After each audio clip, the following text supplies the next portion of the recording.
2020 turned out to be the year of unexpected consequences. From COVID-19 to games being forfeited to some teams playing twice in a week, it was a year like we've never experienced before, and a year where Blount versus Vigor didn't happen. But that all changes this afternoon as these two rivals meet for only the second time at a stadium outside the city limits of Pritchard. You heard me right. It's the Battle of PA in the MOB as we wrap up our kickoff triple hitter for the MCPSS High School Football Game of the Week, presented by Bishop State Community College. Good afternoon, and thanks for joining us. I'm Al Wheaton, joined by Corey LeBounty. Corey, I can't believe I'm about to say these words.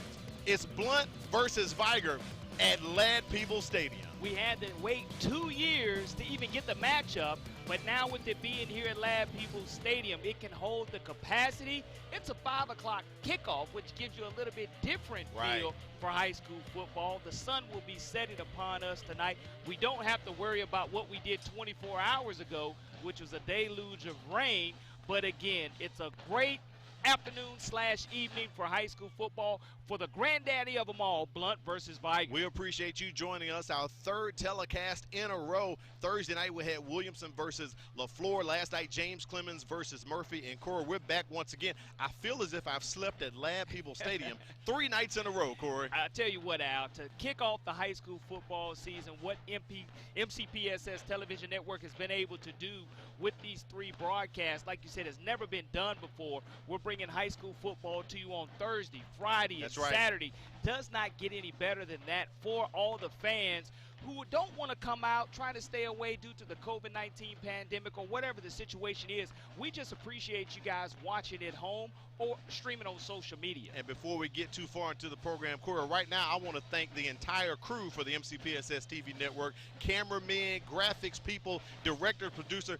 All the work they had to do to pull this off for 3 days in a row is unheralded. So a big hand clap to the crew in the truck. All right, Corey, let's talk about the ball game. It is Blount versus Vigor. You know what's at stake. It's the pride of Pritchard, man. So we can throw the records out of the window. So let's take a look at the checklist. What do you have lined up for these teams today? Well, in the situation first, you'll look at the visitors, which are going, the home team, which will be the Vigor Wolves.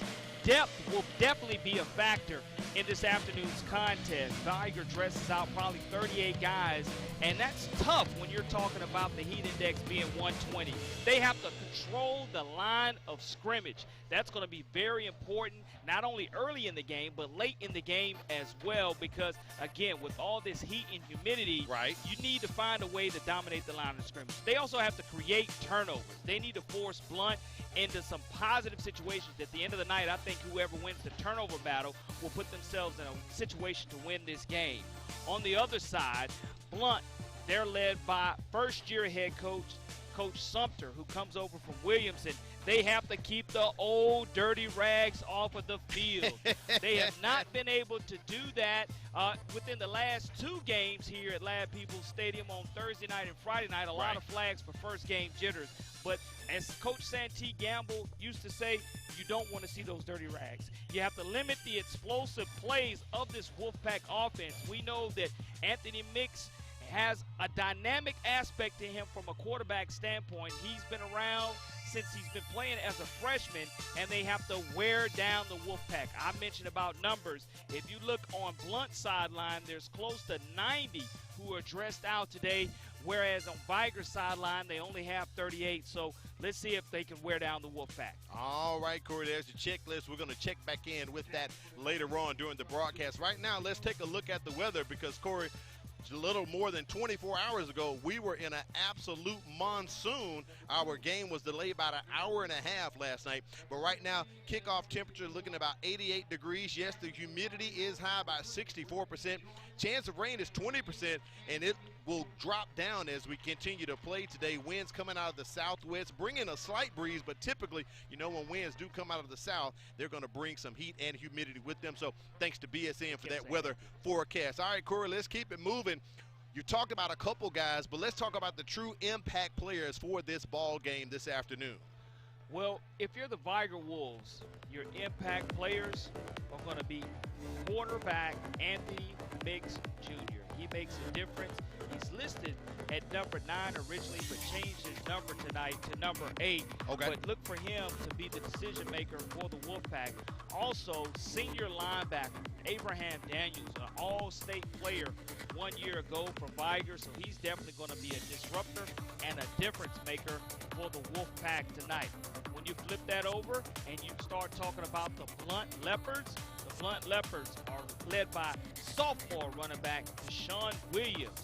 His brother was a senior 1 year ago and went on to play at Troy. That's right. He's trying to follow in his brother's footsteps, has a dynamic gear that if he gets into the open field, you'll see it. And Freddie Davis, the senior quarterback who transferred in from McGill-Tulane, That's right, will be able to spin the football for the Blount Leopards. I think he's going to be a difference maker for this Leopard team tonight, and we'll see if he continues to be a huge impact player, as I think he can be. All right, both teams are ready to run onto the field. We had the coin toss. Blount will be receiving the ball. We're going to take a quick break and come back and bring you the kickoff of Blount versus Vigor. That's right here at Land People Stadium. You're watching the MCPSS High School Football Game of the Week, brought to you by Bishop State Community College.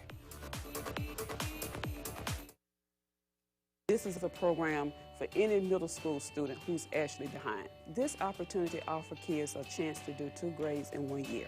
If it wasn't for Star Academy, I would still be in 8th grade and probably still struggling. We are one-on-one. We have small classrooms, and we're able to give students that personal touch, that personal attention. I know I'm coming to see good teachers, good attitude, and also they're here to teach us what we need to learn.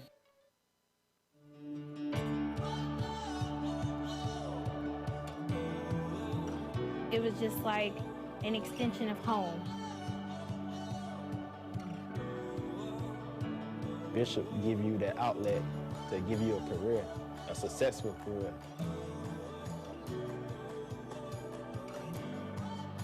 We're doing some great things at Bishop State. Keep an eye on us.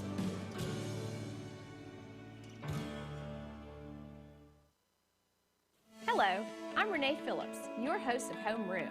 Will you join us as we talk with the students, teachers, and staff about all of the great things happening in our schools? That's right, Renee. Not only are we here to keep you informed about the great things happening in our schools, but to also keep you updated on safety issues.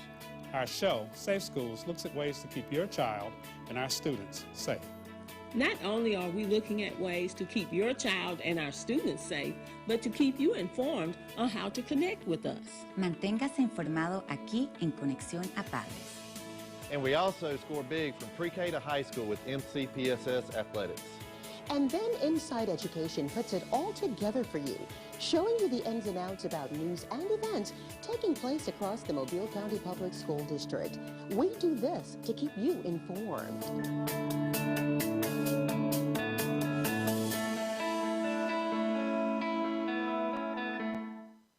At Mobile County Public Schools, we believe it starts with us. That's why we offer Signature Academies. Hello, I'm Jordan Clark, and I'm in the Health Service Academy at John L. LaFleur Magnet High School.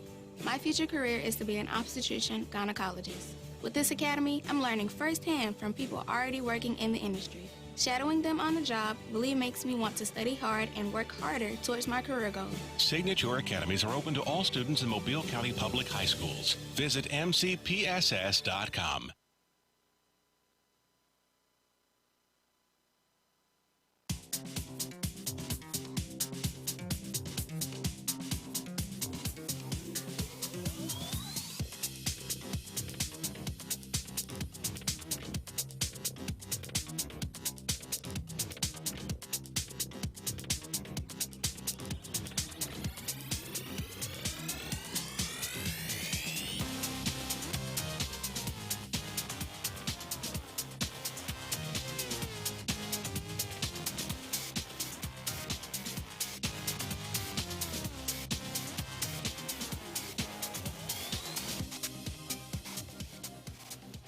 For only the second time in the history of these two schools meeting, they are playing outside the city of Pritchard. It is the Battle of Pritchard, Blount versus Vigor, and we welcome you back to the MCPSS High School Football Game of the Week. I'm Al Wheaton, joined by Corey LeBounty. We thank you for joining in this afternoon as we wrap up our third of 3 in a row to kick off the 2021 high school football season.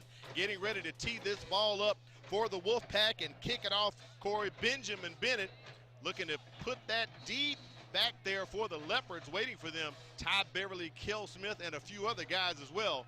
And we are moments away, and here it is. The kickoff goes to one of the up guys, a little short kick right there from Vigor. I think they didn't have Bennett kicking it, Corey. They had a different number on the field. So quick start by the Wolfpack right there, trying to catch Blount off guard.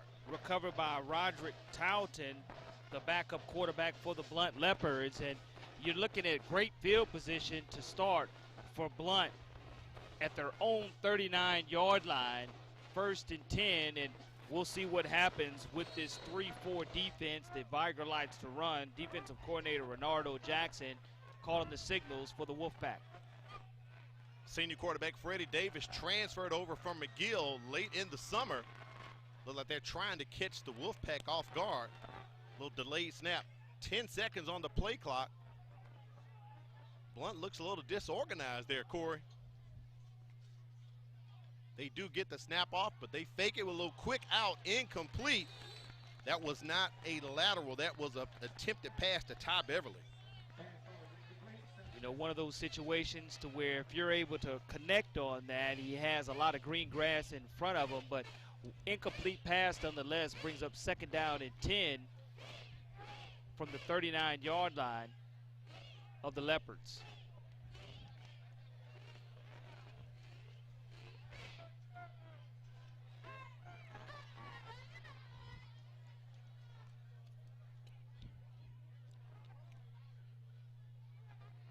Second and 10 coming up here for the Leopards.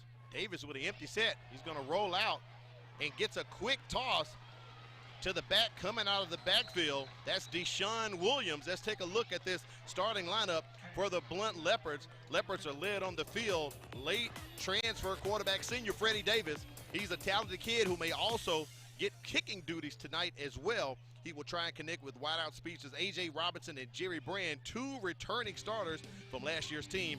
Running the ball, the sophomore Deshaun Williams. He is elusive and a good speed. Matter of fact, he just pulled that one in. Looks like it's coming back, a flag on the play. He'll run behind an O-line that averages 297 pounds, led by right tackle Bruce Crenshaw. He's got major experience, Corey. Deshaun Williams caught that pass, but there's a flag on the play, so we take it back down to the field. We'll get the call from our white hat, Jonathan King. On the offense. So holding, that puts him back, Corey. That's spot Yeah, foul. I mean, that's one of those penalties. Again, that old dirty rag right there in my checklist that Blount wanted to stay away from creates a difficult down and distance situation for the Leopards, and it'll cost you from the point of where it occurs. So you're looking at close to 2nd down and almost maybe after they mark it off from where it occurred, looks like it's going to be back to almost the original line of scrimmage. Maybe 2nd and 11. There was a sideline warning being issued, I believe, against Vigor. So after they spot this ball, they're going to put it at the 38-yard line of Blount, led by offensive coordinator Alonzo Johnson. He's back with the Leopards after he was not with them for about a year or two. Little quick handoff to Deshaun Williams, the sophomore back. And he is met by plenty Wolves right there at the line, Corey. That's where that stout 3-4 defense, the strength of it is right there in the middle. Nose tackle, who's a sophomore, Jake Lang, makes the tackle, along with 2 defensive ends, Arenza Davis and Michael Towner. 3rd down and 9 yards to go. If you are the Blount Leopards, you want to make sure you don't turn this football over deep in your own territory. If you're Vigor, you want to make sure that they put it on the foot and punt it away. Davis looking to connect with the receiver, goes into the pocket. Flag on the far side of the field as he was trying to escape. That possibly could be a hold. We don't know if it's going to go against the Wolves or it'll be a hold on the Leopards. But the way we've been going, Corey, pretty much the past couple of nights, flag in that vicinity could possibly be a false start, and There it is, declined by Vigor. Yeah, I mean, that's a good stand by the Wolfpack if they're able to go ahead and make Blount punt the football. Now it's a situation of field position. You're still bringing up 4th down and 9 if the penalty was declined. Let's see exactly it should be where 4th down. They declined the penalty. They'll give them the yards. About 7 yards to go for the Leopards, and I think they're in a punting situation because you're still in your own territory, and it'll give Vigor a chance to go ahead and return this football. Brandon May Jordan deep for the Wolfpack, and he's a speedster, folks. If he catches this ball cleanly on the fly, watch out, he can score 6 quickly. Myron Dunklin on to punt for the Leopards. I was told that Freddie Davis possibly could do some punting duties. Ladarius Williams, a young man scheduled to punt, not able to dress out tonight. That will go straight up. Great hang time by Dunklin. Not a lot of yards, but great hang time. He gets a little Leopards love on the bounce there. We'll take a look at the Vigor offense. Returning for his senior year is quarterback Anthony Mix Jr. He has quite an arm with good pocket presence. Look for him to connect with versatile wideout Brendan May Jordan. Jordan even plays on defense as well, Corey. Running the ball for the Wolves is sophomore Ja'Cory Barnes. He's one of the 7 returning starters for the Wolves offense. And keep your eye on number 64, freshman left tackle Michael DeBose. He checks in at 6'4", 315 pounds. And the Wolves, they do pack a lot of beef up front, averaging 288 pounds across that offensive line. That's going to be the biggest thing in the trenches. Both teams want to control it. If you're able to protect and get this running game started, that's Vigor's strength. Handoff early in the contest right there to Jermaine Coleman from the running back position. Looks like they may credit him with 1 yard, Corey. Good tackle by Darrell Williams, the defensive back, 150-pound senior on the play. It brings up a 1 yard loss. Again, Actually, you have to get a hat on a hat. If you're able to block Williams at his cornerback position, your running back is able to turn the corner, wasn't able to get any positive yardage in that situation. 2nd and 11 coming up for the Wolves. Benjamin Bennett goes in motion. They go across the top trying to connect with Christopher Agee. Flag on the play. See what the call is going to be coming up here. And what's amazing to me, Al, is I don't think we've only had anything but one play to where there was not a penalty flag thrown. And that's very unfortunate for both of these teams. And throughout our 3 nights or days of high school football so far, we've seen an excessive amount of penalties called. I know Thursday night we had over 40 flags thrown. Last night we probably had over 25. And tonight we've already started the contest with almost 8. On the offense. Decline it. Gonna be 3rd down. Holding on the play, incomplete. So Blount decides to decline that penalty, sets up 3rd down and about 9 yards coming up here for the Wolves.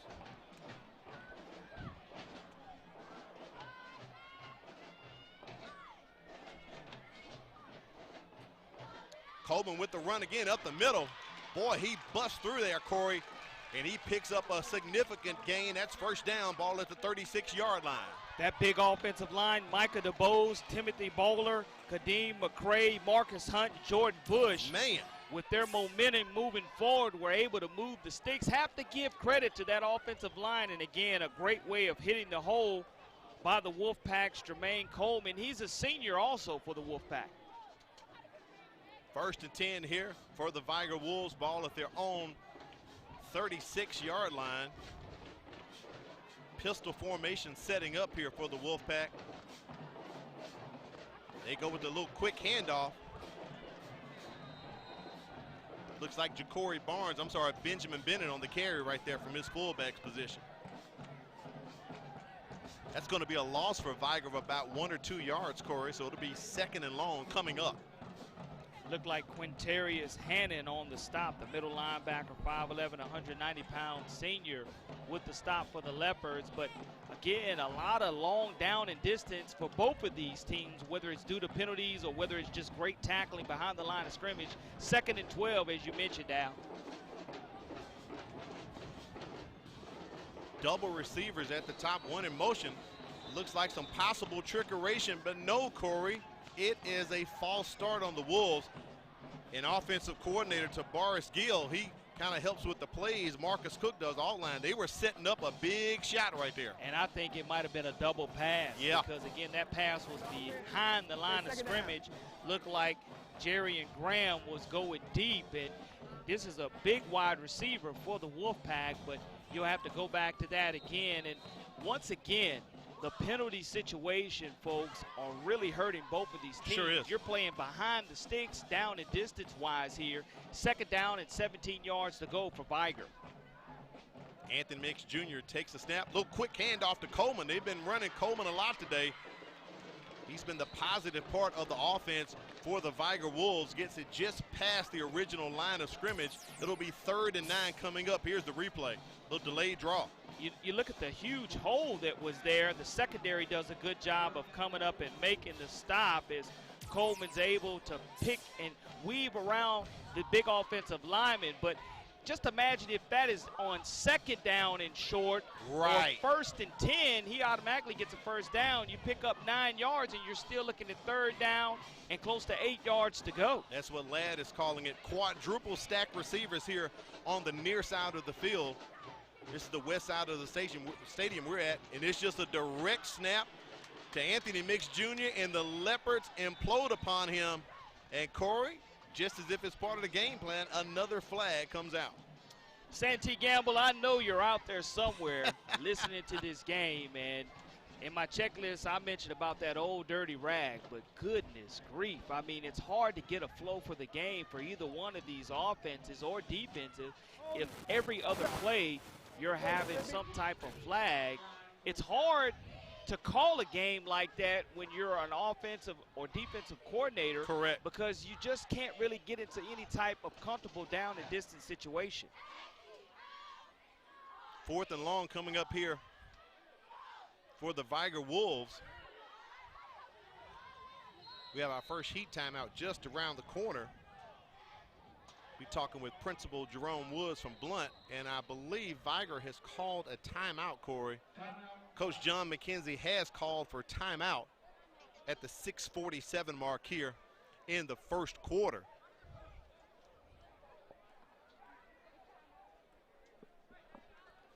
Got to thank our folks over there at Bishop State for joining on with us and being our presenting sponsor. Make sure you check them out for registration at the fall semester going on right now. There's still time for you to join the Wildcat family at Bishop State Community College.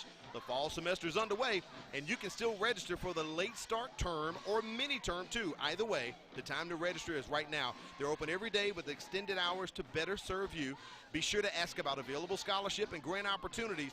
Stop by or visit their website at bishop.edu. Bishop State, a great place to start. Corey, we're trying to get our start here in the 1st quarter, but these penalties, they're taking the rhythm out for both of the teams. Yeah, I mean, it's hard to establish any type of rhythm when you're struggling to find a way to avoid penalties, but it just goes down to being your first game in week 0. We've seen a lot of penalties, not just here at Ladd Stadium, but across the state of Alabama, but that's something that you clean up from week 0 to week 1.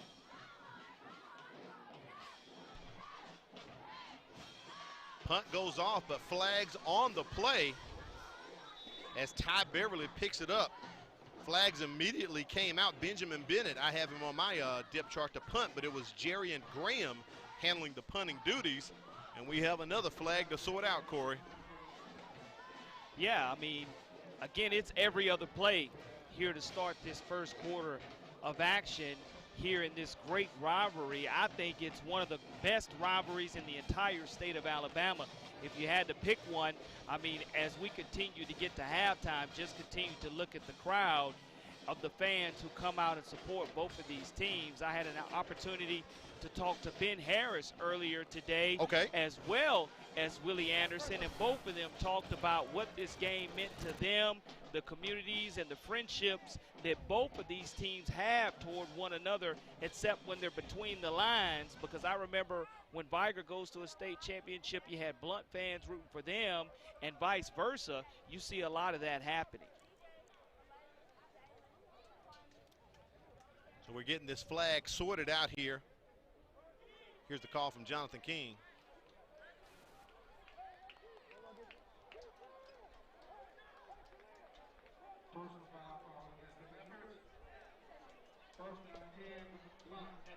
So Blount's been pushed back, Corey, I believe, to the 23-yard line. Getting my words mixed up there, as we're about 35 seconds away from our official Heat timeout. For those just joining us, first dead ball under 6 minutes. In each quarter, we will have an official's timeout due to the Heat typically here in the South, this far south. They observe that almost through the month of September, Corey, for the most part. Davis with the keeper. Took it out of the hand of the back, and boy, he is smashed right there at the 21-yard line by the Wolfpack. Michael Towner from his defensive end position again. This is a young man who has the potential to be an all-state player. He's the defensive end and also a junior. Brings up second down and 14 yards to go. All the negative yardage, whether it's, again, tackles for losses or penalty yardage here so far, I guarantee when we run the first quarter statistics, we won't have a lot of positive yardage on the offensive side of the football. You're right about that, Corey, and before they can get the play off, I believe we're going to have our Heat timeout right here by our white hat, Jonathan King. And I think we're getting ready to check in with Principal Jerome Woods from Blount High School as he is getting headsets together on the sideline. And we'll check in with him. Principal Woods, how you doing this afternoon on this glorious day for Blount versus Vigor? Hey, man, doing great. It's a great day when you can have the Battle of Pritchard. Oh, absolutely. The crowd is looking great, and they're continuing to come in. We're about a week and a half into school. How are things going at Blount High School so far this year? Things are going great, man. We've got the largest academic population that we've had in 8 years. We're well over 1,100 kids. We might be headed towards 7A.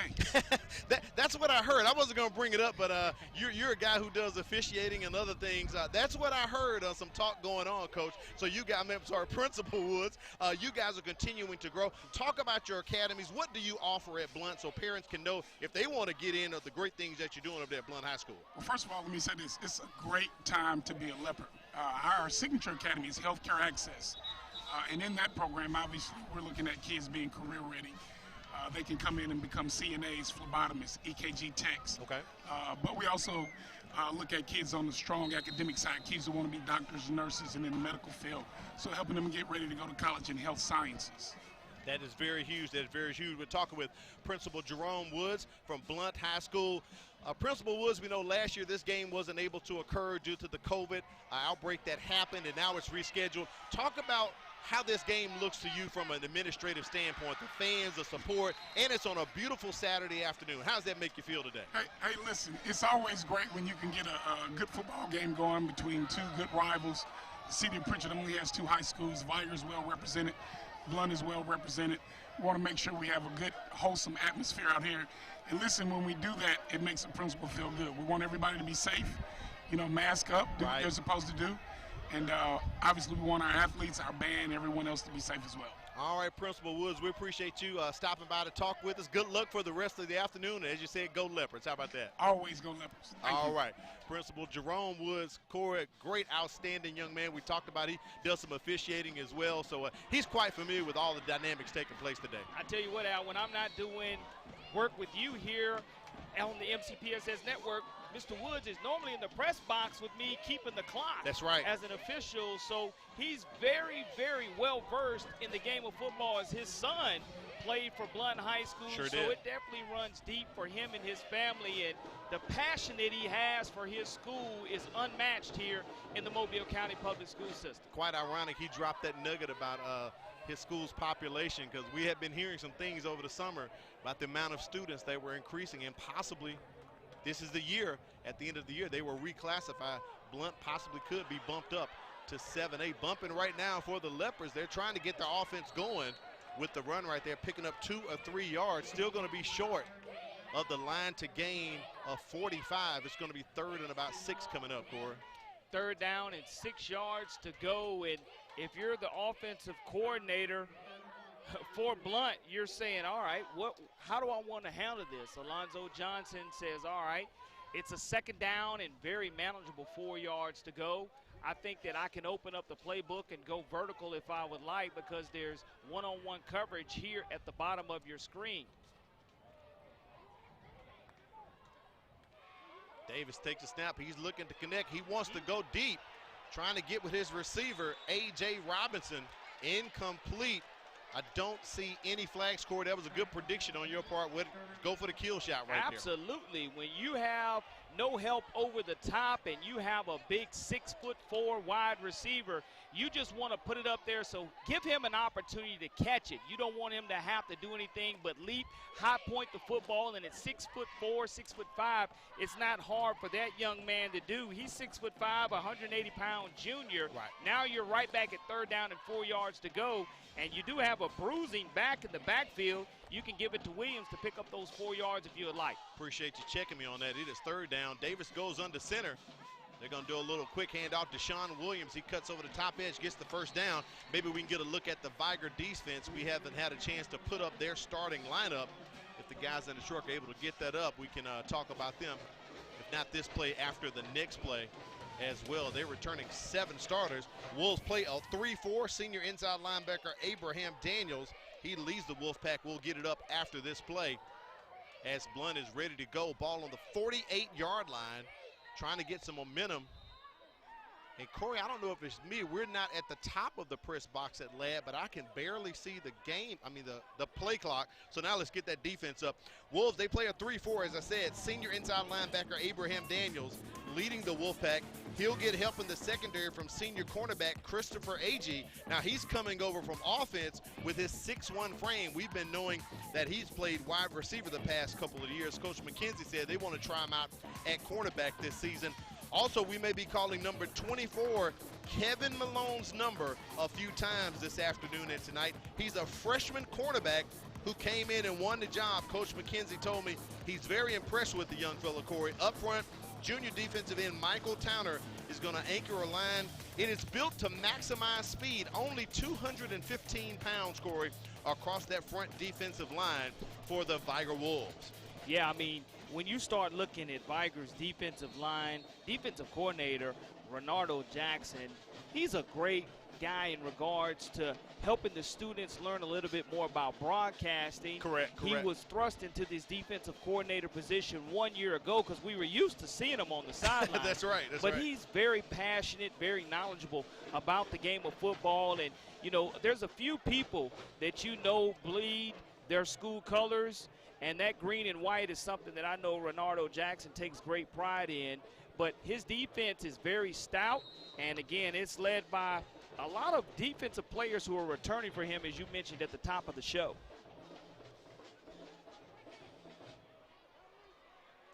Wolfpack bringing back 7 on defense this particular year, so they are stacked with a lot of experience. Little play action. Davis trying to go to Beverly, and he and the cornerback were pretty much going at it for the most part, Corey. He was tied up with Brennan May Jordan. Easy pass interference call by the officials. Yeah. In that situation, you had one called by the back judge. I saw a couple of flags thrown in that situation. And if that's the way that they're going to go with the pass interference, undercutting the route of the big wide receiver, Antonio Jackson. Jordan has to know that. He's a senior, Corey. He knows better than that. Costly penalty against the Wolfpack. Yeah. But again, every penalty so far in the first quarter has been costly for both of these teams, whether it negates big gains or creates long down and distance situations. I think that so far here in the first quarter, over 9 penalty flags that we've seen thrown. They are keeping our statistician, China Powell, quite busy this afternoon, Corey. 1st and 10 for the Leopards. Ball on the 37-yard line of the Wolfpack.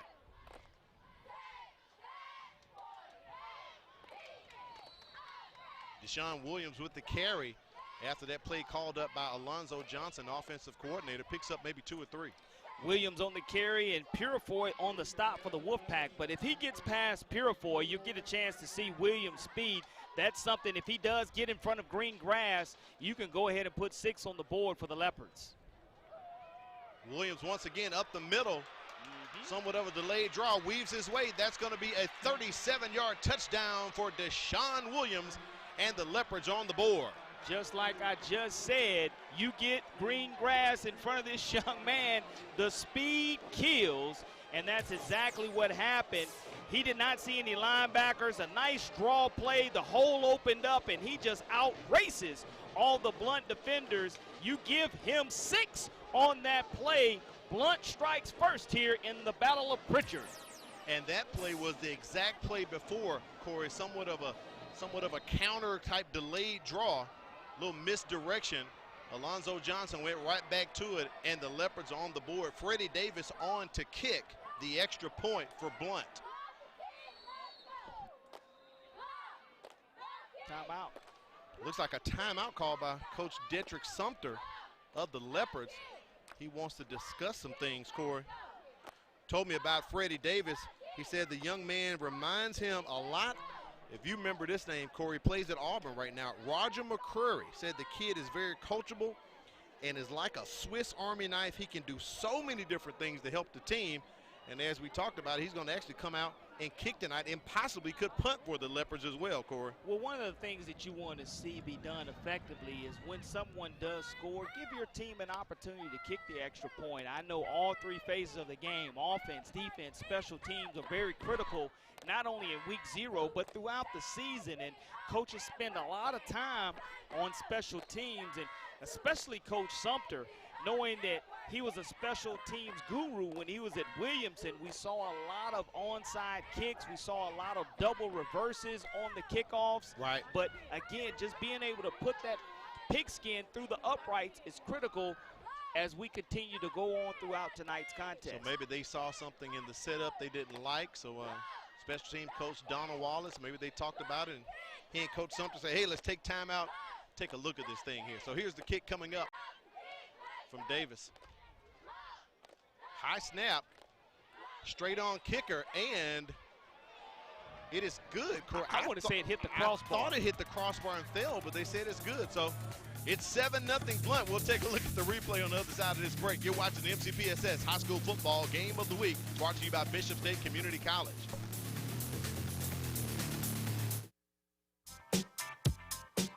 Our mission at Vigor High School is to graduate students who are college and career ready and produce students who are productive citizens in our ever-changing world. The faculty and staff are committed to providing a variety of opportunities to meet the needs of all of our students. We offer all kinds of educational opportunities here for our students, and we are proud of what we do.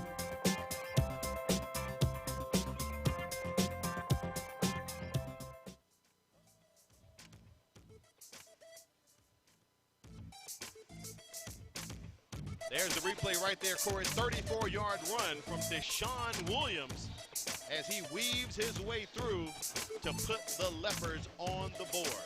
9-play, 34-yard drive, touchdown run by Williams. And we talked about his speed taken up after his brother, where his brother left off. His brother now played for Troy, and they used to call him Puck. I don't know what this young man's nickname is, but at the end of the day, it needs to be 6 because that's what he's looking to score every time he gets the football. Well, we did verify. We talked to our good buddy Arthur Mack from the Call News, Corey. He said the football hit the crossbar and kind of spun to the left and went just over.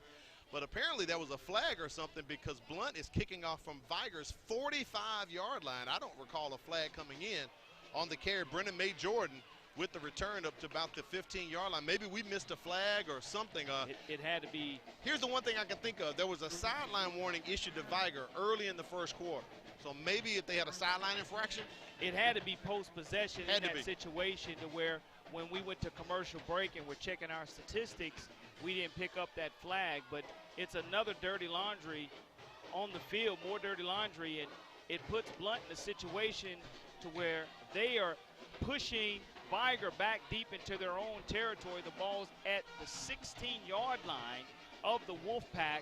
Well, they'll have an opportunity, hopefully early on and down in distance, to get a situation to where there's no penalties that occur, which make it easier for your co-offensive coordinators, Gill and Cook. We'll try to get up the starting defensive lineup here for the Leopards, possibly after this play. One back set here for the Wolfpack as they hand it off to Coleman. Coleman's been running very well today, doing his thing. Take a look at that Blount defense. Blount, they play a 4-3 defense with senior defensive end Terrence Campbell anchoring an upperclassman line that averages 256 pounds.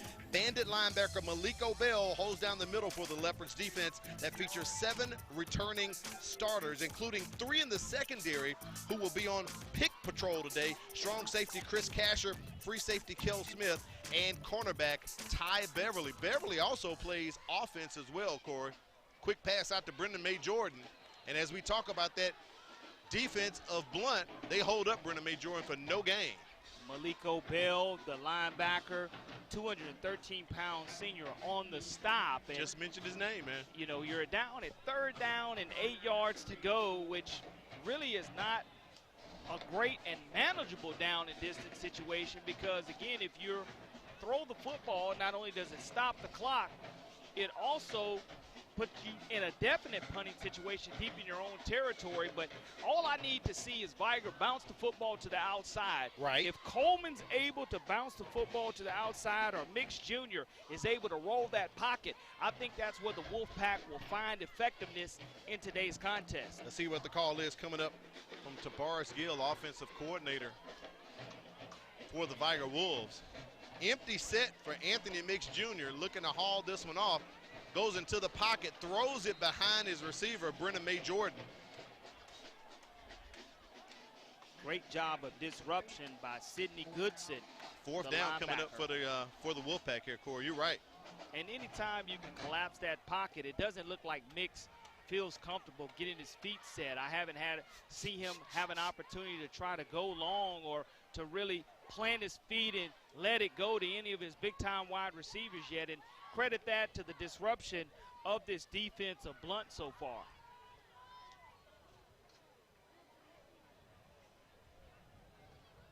Ty Beverly back to receive, setting up at his 50-yard line.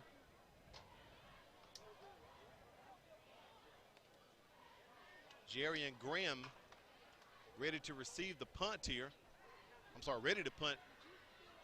High snap to Graham, and he's going to have to eat it, Corey. He takes off. Can he make the corner? Cannot, and brought down right near the line of scrimmage. So a special play blunder there for the Wolfpack, and it's going to set Blount up with great field position, ball at about the 15-yard line.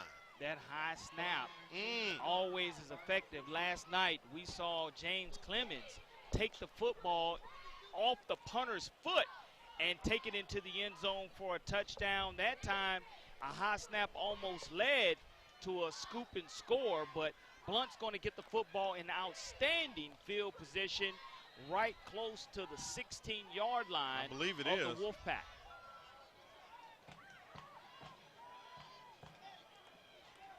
Now this is not a turnover. It's a ball over on downs, but it's almost like a turnover, you could call it. I'm Bailey Buck.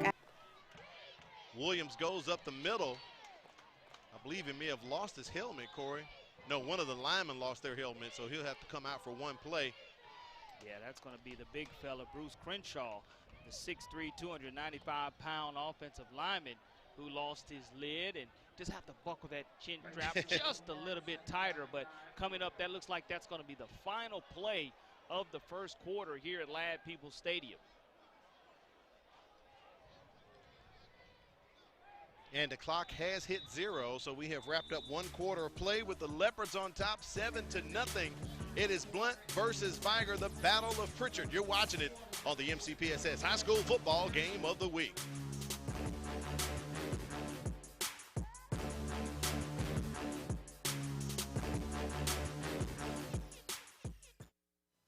I'm Bailey Buck. I attend MGM High School. Here I'm pursuing my career in the dental industry. I'm currently enrolled in honors classes that will help prepare me for my future. My name is Bailey Buck. I am preparing for tomorrow today.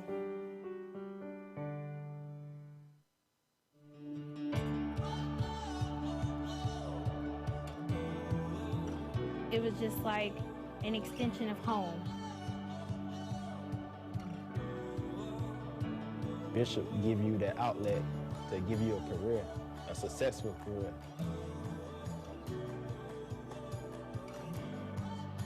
We're doing some great things at Bishop State.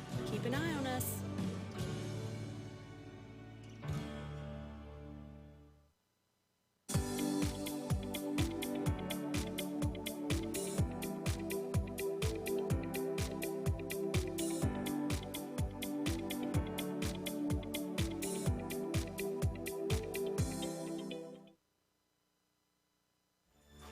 Welcome back to the MCPSS High School Football Game of the Week. Brought to you by Bishop State Community College. I'm Al Whedon, joined by Corey LeBounty. You're having a great time here at Lab Peebles Memorial Stadium. It is the Battle of Pritchard in MOB as we get ready to start the second quarter here. Blount sitting in great position, 2nd and 9. Ball sitting at about the 16, maybe the 15-yard line, as the Leopards are looking to capitalize on that ball over on downs.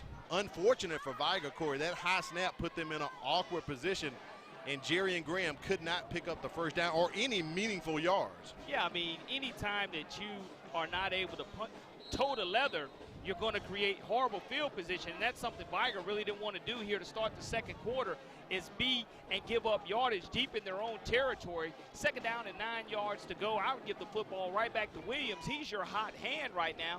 See if he can get a lot of rushing touchdowns today. Play action. Freddie Davis on the move, just going to loft it over the top, and you can see it right there as the receiver was clipped. 2 flags come out. That was possibly going to be a touchdown to Jerry Brand. And we definitely know one of the calls is pass interference. Yeah, that was the first flag that came out, and then the second came right behind it. So as the crew discusses it, we'll await the call, Corey. After we're waiting on Jonathan King to confirm with his fellow officials. He's been very busy. Sure have. This afternoon here in the first half. Maybe the penalties will go offsetting. They do illegal offset. use of the hands. So Corey, maybe the holding was in the end zone by one of the Vigor receivers. I didn't see any holding on the line. One penalty was thrown in the end zone. The other one dropped right around the 10-yard line. Yeah. So not quite sure if a receiver was holding a defender, but nonetheless, 2nd down and 9, we'll get a good do-over right here. Trying to connect with the receiver in the corner, and that's going to be a touchdown to A.J. Robinson, 9 yards from Daniel Miller to Robinson. Kevin Malone, the cornerback, he's a freshman, was put on an island, didn't even turn around to locate the football, and because of it, that's an easy score for the Blount Leopards, and you're looking at that mismatch at 6'5". Jackson did a great job of making sure he only needed 1 foot down, but got both of them down, a little toe tap in action, and because of that bad punt, it set up a very short field for the Blount Leopards, and they come right back up and scored their 2nd touchdown of this afternoon's contest. Kind of like, almost like points off turnovers, even though it was ball over on downs, just where the positioning was, and the extra point is blocked. Davis could not get his foot up underneath and get all of it, but wait, there's a flag on the play right at the line of scrimmage. No. Right near the 4-yard line. No, I know you're not surprised by that. Not a flag. You're shocked, huh, Corey? Flag on. So, I don't know, Davis may get to redeem himself. We shall see what the call is. Well, the Blount offense and special teams team has not moved. They look like they're ready for a redo here to see if they can go ahead and make this 2nd extra point true. They made the first one. Again, we're at 13-0 with 11:45, and Blount didn't move at all. So they were almost 100% sure that they were going to get a 2nd opportunity to kick this extra point. So personal foul assessed against the Wolfpack. And as we think we're getting a do-over with the extra point, special teams coach or maybe offense coordinator Alonzo Johnson talks with Detrick Sumter, and they run in the offense, Corey. It looks like we're going to have a 2-point try here. We know that Davis's first extra point hit the crossbar and barely trickled in. This last one was blocked at the line, so the Leopards are going to go old school and try to punch it in for 2 here. Yeah, I mean, you're a little bit closer in this situation. You get an opportunity to give people something to watch on film. Trips left for the Leopards. They're going to try to stretch him out, and no, he is brought down, so the try is no good. Abraham Daniels coming up to make that tackle there. So the score is 13-0, Corey. Abraham Daniels was able to get the stop, but that's a great look at the toe tapping ability of the Jackson catch for 6 for the Leopards.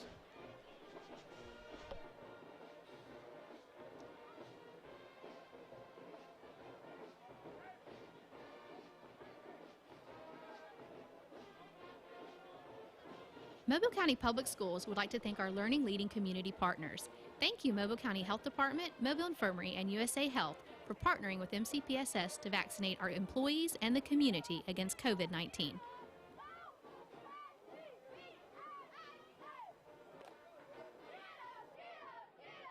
Got to thank our folks at Firehouse Subs for taking care of us, Corey. They always do a great job. Jim and Susie Sherman at the Greenlight Road location, we want to thank them for 3 nights in a row of taking care of us and the crew at Firehouse Subs. No question about it. Had everything ready to go. As soon as I hit the door, it was ready for us, and want to thank them because it always hit the spot. And hitting the spot also is BSN Sports, where you can get team apparel and equipment from baseball to wrestling and all sports in between. BSN Sports, it is the heart of the game. Check them out online at bsnsports.com. Blount up 13-0 over Vigor. Kick straight up the middle, taken by Brennan May Jordan coming to the near side. Good run back there from Brennan May Jordan. I think they're going to spot him at about the 37, maybe 38-yard line, Corey. Fairly good return, but Vigor just needs to make sure they keep this offense on the field. The defense, with not a lot of numbers, I talked about that at the top of the broadcast, depth is a concern for this Wolfpack team, as you have a couple of players playing both ways, and with the 115-degree heat index on the field, it makes a huge difference. No matter how much you hydrate, it just wears down on you as the game goes along. We'd like to see Vigor cross the 50-yard line, getting some type of sustained drive here for Anthony Mix Jr. so he can get his confidence going about him. Quick handoff to Jermaine Coleman. Goes right up the middle for about 6 or 7 yards. I'm sorry, let's correct that. Close to 9 yards on that carry, Corey. It's going to be second and short coming up. That's what you like to see on first down. You have an opportunity to move the sticks, and that's exactly what has happened. Just gets right at 10 yards for the Wolfpack, and that's probably going to be Vigor's only first or second first down. That's their second first down of this afternoon's contest. Anthony Mix Jr. up the middle, just going to Debo himself and pick up a first down. So that's 2 first downs in a row for the Wolfpack. They're trying to get momentum, trying to get a rhythm and keep things going. I know reducing those penalties will definitely get your offense geared up and get going. It makes the play calling a bit easier for Tabaris Gill and Marcus Cook to work together to get this offense clicking for the Wolfpack. Absolutely. I told you, once they cross the 50-yard line, a couple of back-to-back good runs, you start giving confidence, and offensive line starts getting that second win here on the field. Handoff once again to Coleman. Goes across the top, cuts the edge, and Corey, just like that, I jinxed him. Not 1, not 2, but 3 flags come in after the play. Vigor averaged 12.5 points on offense last season, and their defense gave up 19.8 points. Blount up 13-0. They're almost at their average here before halftime. You know, we talked about how well Vigor had been doing, and you just mentioned that was probably not knocking on wood. Yeah, you're right, Corey. I jinxed him. Because Vigor does go the wrong way in that situation, and because of it, you're at a longer down and distance now than you would have been originally. When you were able to pick up those back-to-back first downs, you did so without penalties. The strong running of Coleman as well as your quarterback Mix Jr. Now you're looking at losing close to 17 or 18 yards, brings up first down and close to 22 yards to go. Just over 21, 22 yards. So fresh set of downs, but not where you want to be. Ball placed at the 48-yard line. This drive started on their own 38. Mix Jr. under center. We've seen that a few times today, Corey. Steps back. That pass incomplete. Hits the turf. Be second and long coming up for the Wolfpack. Well, you haven't really seen the Wolfpack try to stretch the field vertically because their strength obviously is in rushing the football. And when you're able to run the football effectively early on first and second down, you're in good shape. But now when you have second down and close to 20 yards to go, it makes it extremely tough unless you're able to run some type of draw to pick up half of those yardage. Triple stack receivers here to the near side. Play action. Mix Jr. has someone open downfield. He just can't get quite to them with the coverage. I believe that was Caleb Coleman, incomplete as he tried to bring that pass in, but too close to the turf once again, incomplete for the Wolfpack. Take a look at the replay here. Look at Mix Jr. extending the play with his legs, just couldn't finish the throw, left it a little bit short, hopped it. But it's a good attempt by him moving outside of the pocket and trying to get his receiver coming back to the football. 3rd down and 20 now. You had crossed the 50-yard line. Now you're on your side of the 50-yard line. And, you know, don't be surprised if you see some type of screen here or draw play to go ahead and put your punter in a situation where you can go ahead and pin Blount deep in their own territory.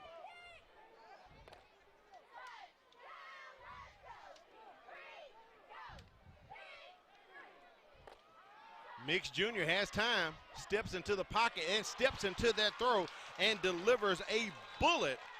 Gets that out to Jermaine Abrams-Cade. So great pass from Anthony Mix Jr.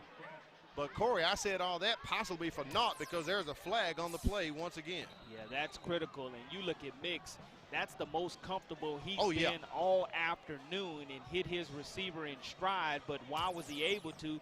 Because there was holding that took place on the offensive line, and that's what happens. You look out there at the offensive line and they start having their hands on their hips. That's an automatic sign for anybody who's watching closely that your guys are tired. They're sucking wind anytime those hands go to the hips. But another holding, which is the second lethal holding penalty on this drive for the Wolfpack, is going to negate a huge gain. Now you're looking at 3rd down and close to 30 yards to go. I didn't think I'd be saying it this early in the season, Corey, but it is 3rd and a country mile coming up here for the Vigor Wolves.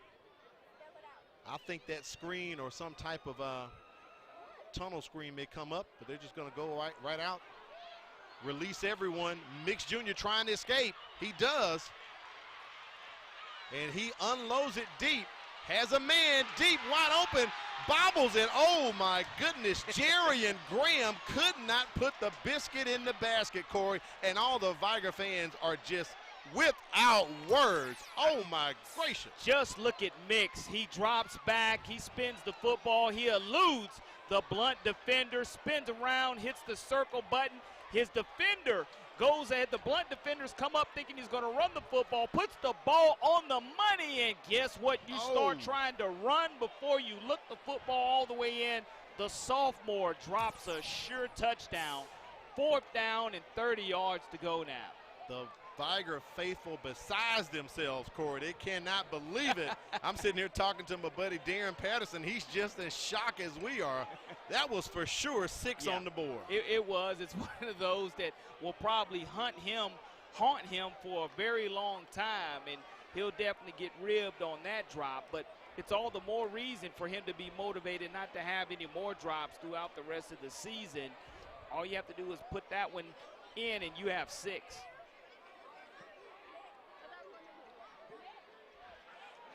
Ty Beverly's just going to stay away from that punt right there, as Vigor will down the ball at about the 32-yard line.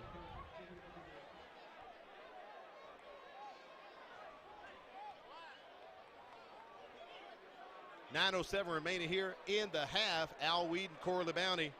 You're watching the MCPSS High School Football Game of the Week, brought to you by Bishop State Community College. I want to thank them for jumping on board. Also, at our heat timeout, we're going to get an opportunity to talk to another principal, Corey, Mr. Gerald Cunningham over at Vigor High School. We'll put the mic on him and talk about him and the great things they're doing at Vigor. I know he's doing great things at Vigor, but Coach Cunningham knows a thing or two about football, because I know when I was at LaFleur, he was an assistant coach, coaching a little football, and he was always passionate about what he had going on from a football standpoint, but he's a wonderful leader also for the Wolfpack. 1st and 10 for the Leopards at the 36.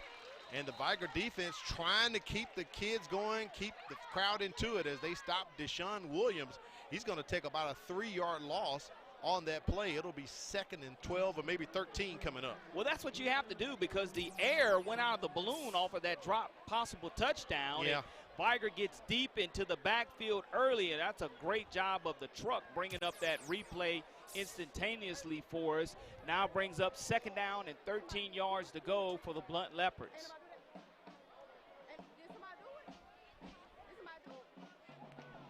Williams just to the left of Freddie Davis. Davis throws that one into the ground. Another flag here on the near side on the Vigor sideline.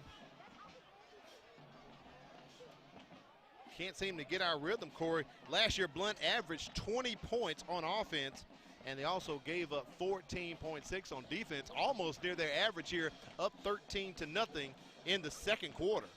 Yeah, I mean, but Al, here's the biggest thing when we start looking at these penalties at halftime.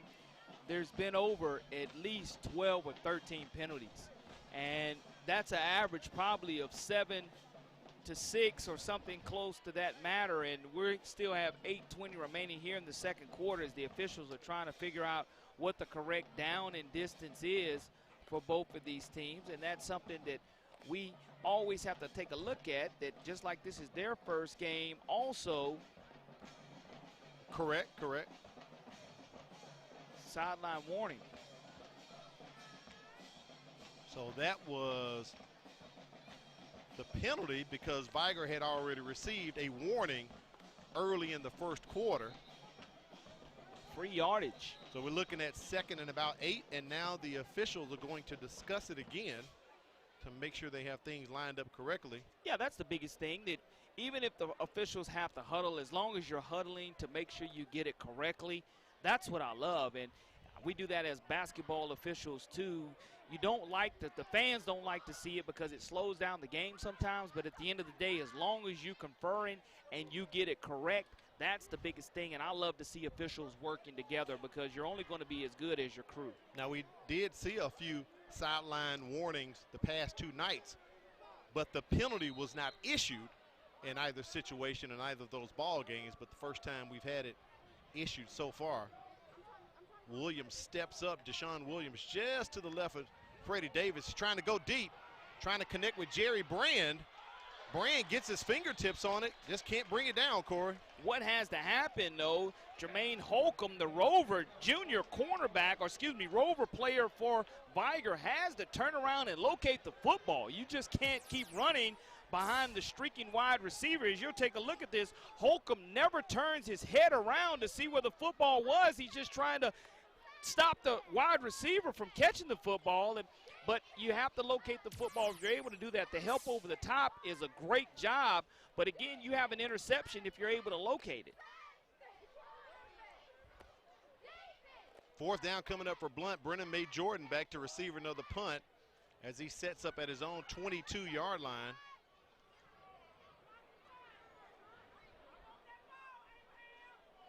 Great crowd here today, Corey, for this ball game between these 2 storied schools.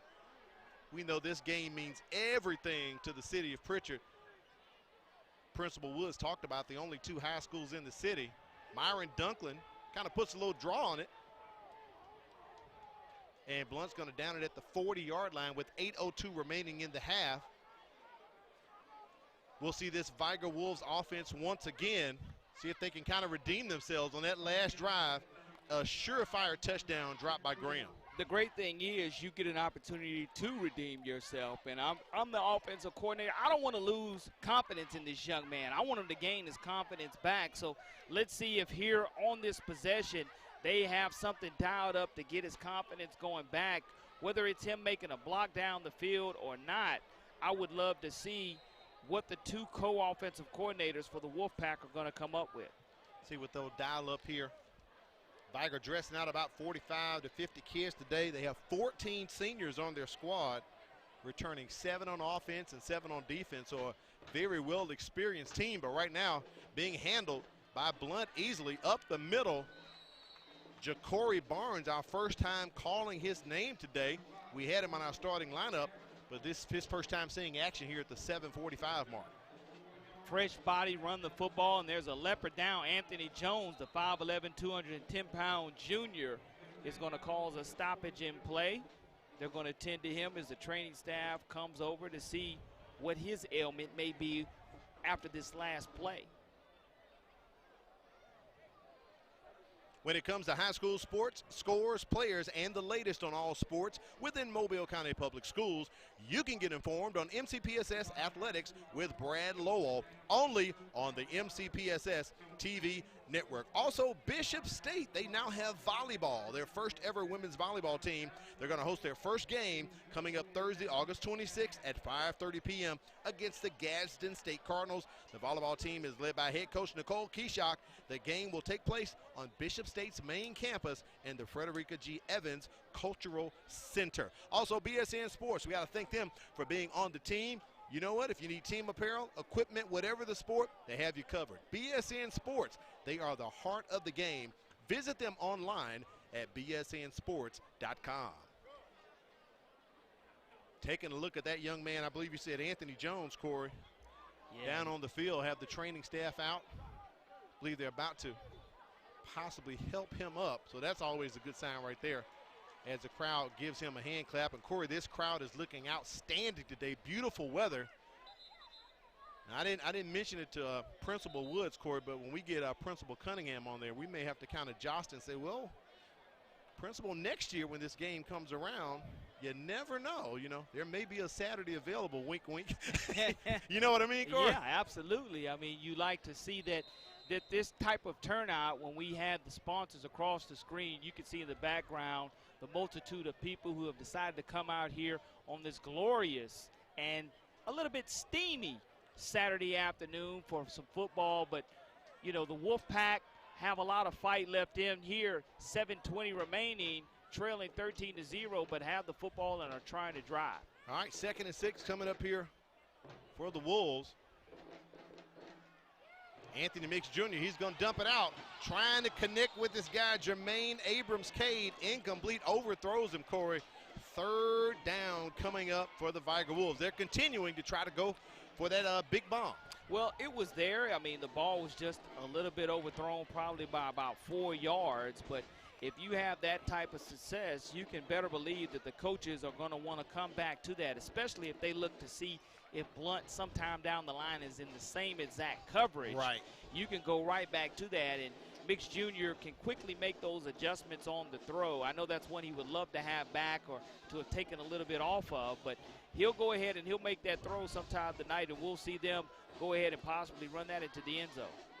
Triple receivers at the bottom. They're going to go straight to Ja'Cory Barnes. Draw play up the middle, and Barnes is up the middle and off into Leopards territory. 1st down for the Wolfpack. One of the most explosive plays of this afternoon is it was a draw right up the middle, and it's a great way to hit the hole and hit it hard by Barnes. He's playing the fullback position for the Wolfpack, but they move the sticks and are now at the Blount Leopards 31-yard line. Same formation set up here. Trip receivers to the bottom of the screen. Back to Barnes they go. They're going to give it to him. He's got the hot hand and the hot legs as he pushes it into the red zone, and the Vigor Wolves are trying to get on the board. Isaiah Moore, the 5'11", 205-pound sophomore, on the stop, but now Vigor gets in some type of offensive rhythm. Yeah, they're playing tempo. Try to do it before the heat timeout at the 6-minute mark, because you do have a lot of rhythm going unless you want to utilize that to let your lack of depth rest. Trying to keep the rhythm going.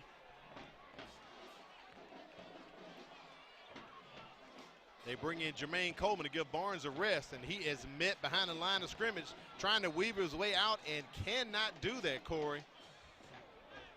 Not much there. Great job by the Blount Leopards defenses. We're going to go into our heat timeout here. I believe we will hit that heat timeout right at 6 minutes as Jonathan King calls for the heat timeout. I think we're going to try to make an effort to get the headsets on Principal Gerald Cunningham. Try to speak with him.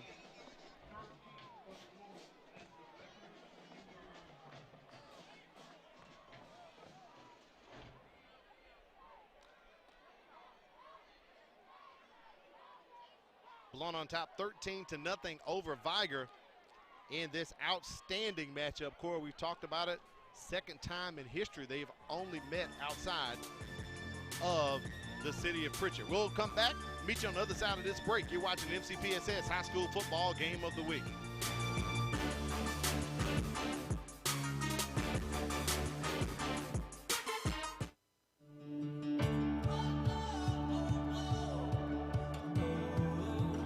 It was just like an extension of home. Bishop give you that outlet to give you a career, a successful career.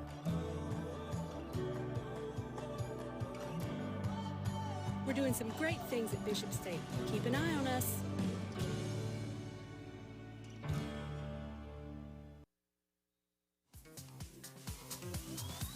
For executive producer Quentin Howard, Wade Ford, I'm Al Wheaton with Corey LeBounty. You're watching the MCPSS High School Football Game of the Week, brought to you by Bishop State Community College. It is Blount versus Vigor, and it is second and long coming up for the Wolfpack. Anthony Mix Jr. rolling out, trying to connect with his man. He dumps it off to Brennan May Jordan. He'll pick up a few yards, Corey, short of the first down. It'll be third and maybe about 4 or 5 coming up here for Vigor. Yeah, that's a great situation for the Vigor Wolves because you were able to roll the pocket, and that's something that I felt that they would do a little earlier, especially when the offensive linemen get a little bit more fatigued, because now you're giving your offensive opportunity to get that one push at the line of scrimmage and let Mix do the rest. But he threw it to his key wide receiver. I would like to see them go back to that. Again, Brennan May Jordan is very effective offensively. Ball on the 10-yard line, 3rd and 4. The Wolves can pick up a first down without having to score. And we're just going to end that right there as Jermaine Coleman runs it in. 11-yard touchdown for Jermaine Coleman. And Corey, we have avoided the triple shutout here for the MCPSS High School Football Game of the Week. Well, we were wondering if the other side of the scoreboard worked at Ladd Peoples Stadium, because the last 2 nights in a row there's been a 0 on that other side, but Jermaine Coleman made sure he erased that as the Wolfpack get on the scoreboard for the first time tonight. And Jonathan King coming over to see if we do have a penalty. Looks like there is going to be holding called against the Wolfpack. So points taken off the board, Corey. A holding call, and the Vigor faithful are letting them have it. We have the benefit of replay up here. But with that being said, that was critical because, again, you had 6 on the board, a little momentum for the Wolfpack, and now they're going to go back and try to get it again. So, Corey, it's 3rd and 12. I'm sorry, 3rd and 5 from the 12, and that was a spot foul. So now it's going to be 4th and short coming up here for Vigor.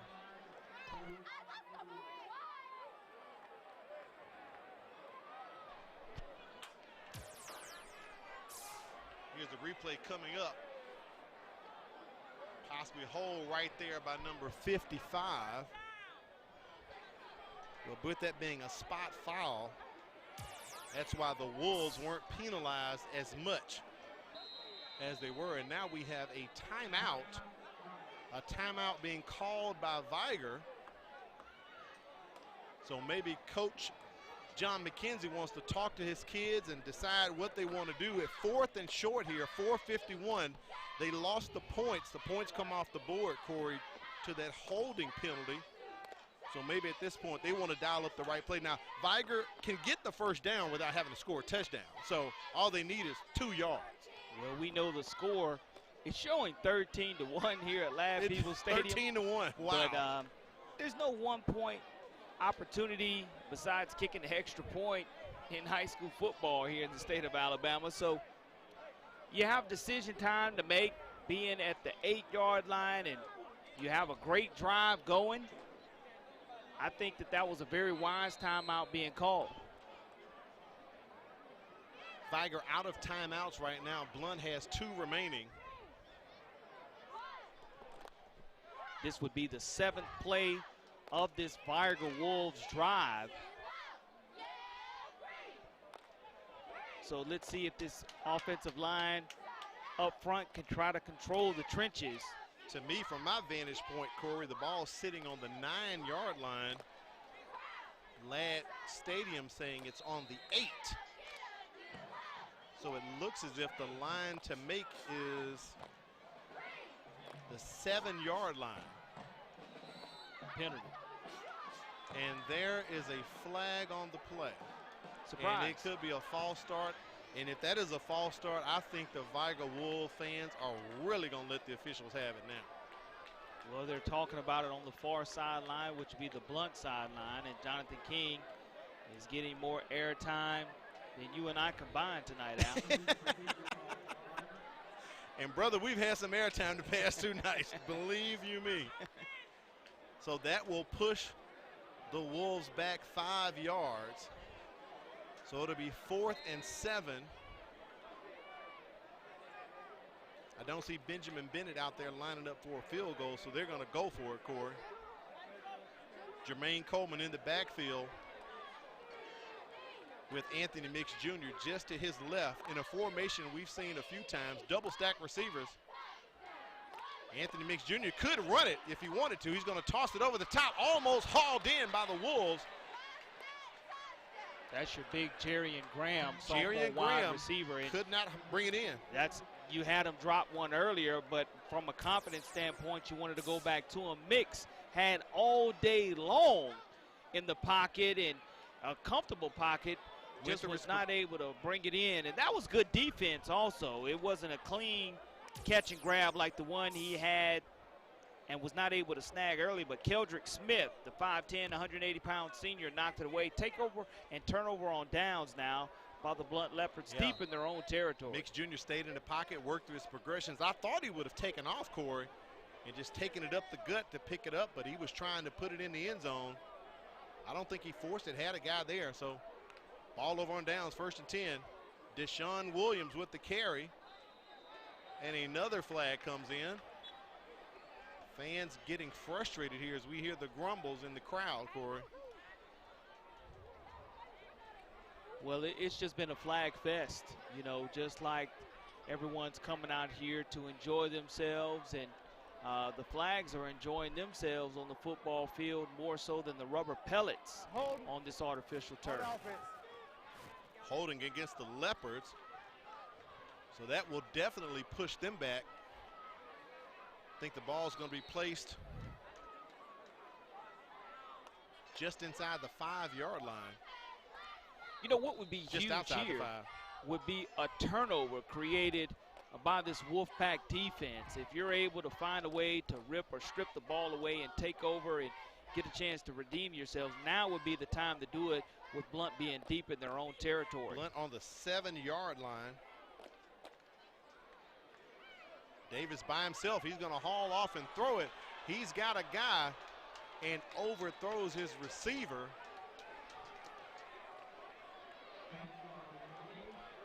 Don't know if that was Jerry Brand. Yeah, that was Myron Dunklin. No, Myron Dunklin. That's the he speedster. was open. Yeah, the speedster wide receiver for the Leopards. He's only a sophomore, 190 pounds. And you can see the arm of Davis there. Absolutely. Wow. And if they were on the same page, we would have had us a 93-yard touchdown, very similar to what we saw Daniel Miller and the Williamson Lions do against the LaFleur Rattlers on Thursday night. Right. Deep in their own territory, they were able to throw a long one. But we'll see now the Leopards backed up deep again. The aggressive play calling of Alonzo Johnson gets that one out to Jerry Brand. Close to the sticks. I'm sorry, that's not Brand on that one. I believe that is. That Dunklin?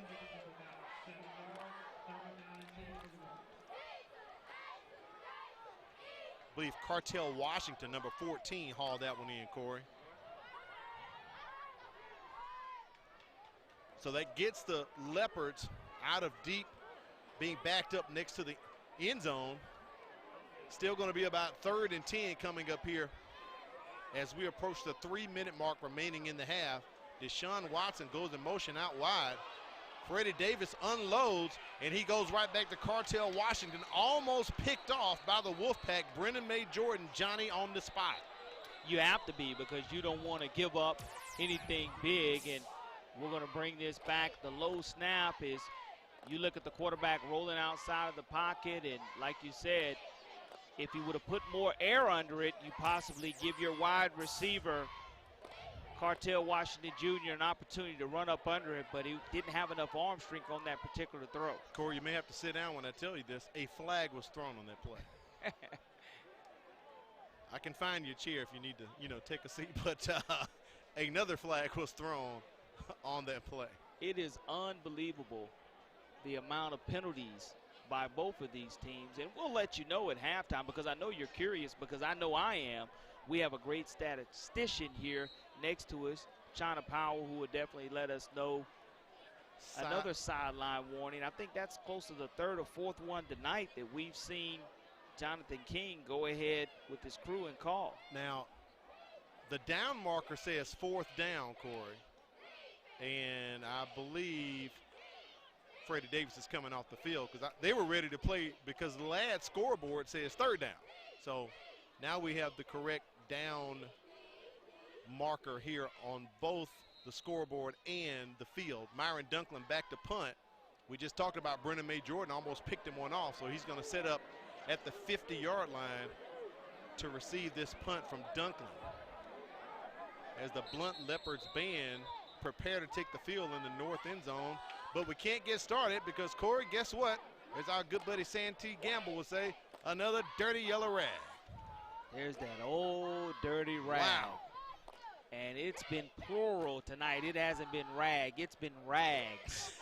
And it's just, again, horrible to see for both teams and very frustrating for the fan bases as well because you want your team to get into some type of rhythm. But the officials are definitely getting their exercise, walking off all the penalties that have been called so far. Outstanding crowd today for both fan bases. Got dead ball foul. Illegal participation on the defense. 5 yards, 5. So illegal participation on Vigor. That'll be 5 yards. It is 4th down. And Brendan May Jordan still setting up at the 50 to receive this punt.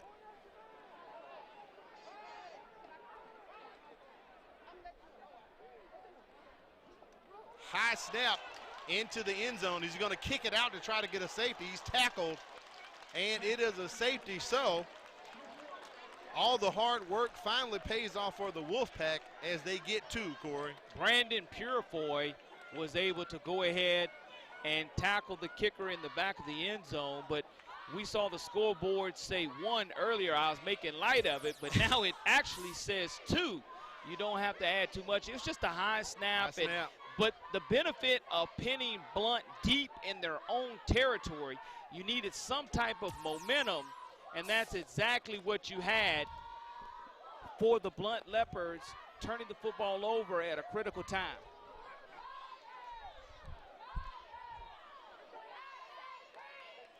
Well, Corey, we talked about it earlier when Vigor was pinned back against their own end zone, and they weren't able to convert. And Blount took advantage and got the touchdown. So here they return the favor and get the safety, and they get some points out of the situation. Try to provide some type of momentum, some type of positivity for the Vigor Wolves. Well, on this free kick that is going to be made from their own 20-yard line, Vigor should have a great opportunity for a return. And now, great field position, too. What you don't want to see on this kickoff return, on this free kick, is a penalty for holding that will bring you back again. So I'm knocking on wood that we won't see a penalty for holding, and we'll get a clean return, which should set Vigor up in outstanding field position, and we'll see what type of momentum Vigor's able to establish off of the safety. Nice kick by Freddie Davis right up the middle. Hauled in by the Wolfpack, and a great return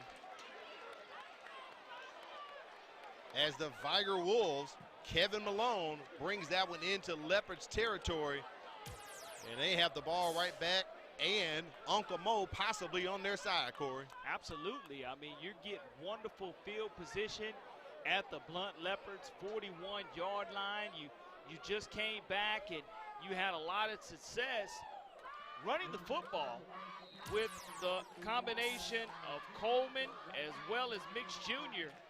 You would like to see Brennan May Jordan involved here, but Anthony Mix Jr. is starting to play with a lot of confidence at quarterback.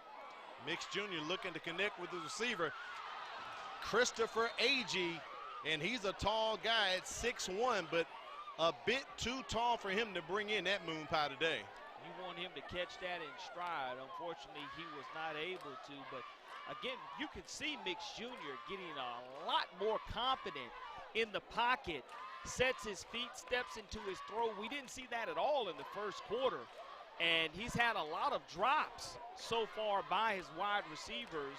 He's overthrown the football a couple of times, but Vigor just can't really get into that rhythm offensively. We've seen one go down the seam route, and in between the seams, Vigor has completed a lot more of the boundaries. They've completed a lot more passes. Quick handoff to Jermaine Coleman on that draw. Catches the leopard sleeping as he crosses the 25-yard line up to maybe the 24-23. Great run by Coleman. Stopped by Christopher Casher III, the strong safety, 6 foot, 218-pound senior. And I love how Coleman runs with authority, hits the spin button, the circle button gets it done. Vigor goes tempo and quickly, as they're not able to get much yardage at all. Sure do. Gobbled up at the line of scrimmage by Anthony Jones, the 5'11", 210-pound junior with the stop. Now you're looking at probably second down and probably about 7 or 8 coming up here, Corey, I believe. They're going to give him just a yard. Yeah, just a yard. Wow, so 2nd and 9. I'm a bit surprised there. 2:10 in the clock counting as the Vigor band as well has taken to the field. So, Corey, it looks like we'll see something today we haven't seen yet this season, a halftime performance and a performance by Anthony Mix Jr. And his knee did touch the ground, so he's down right there with contact, and he is wrapped up, Corey. Takes a big loss. 2 Leopards in the backfield. That's going to be Maliko Bell along with Terrence Campbell, bringing him down to the turf. Yeah, we and credit Maliko Bell with that sack there. Will get this credit, and that's a huge stop for negative yards as the clock continues to run. Vigor has no timeouts left to stop it. 3rd and long. That was about an 8-yard loss for the Wolfpack. Empty set here.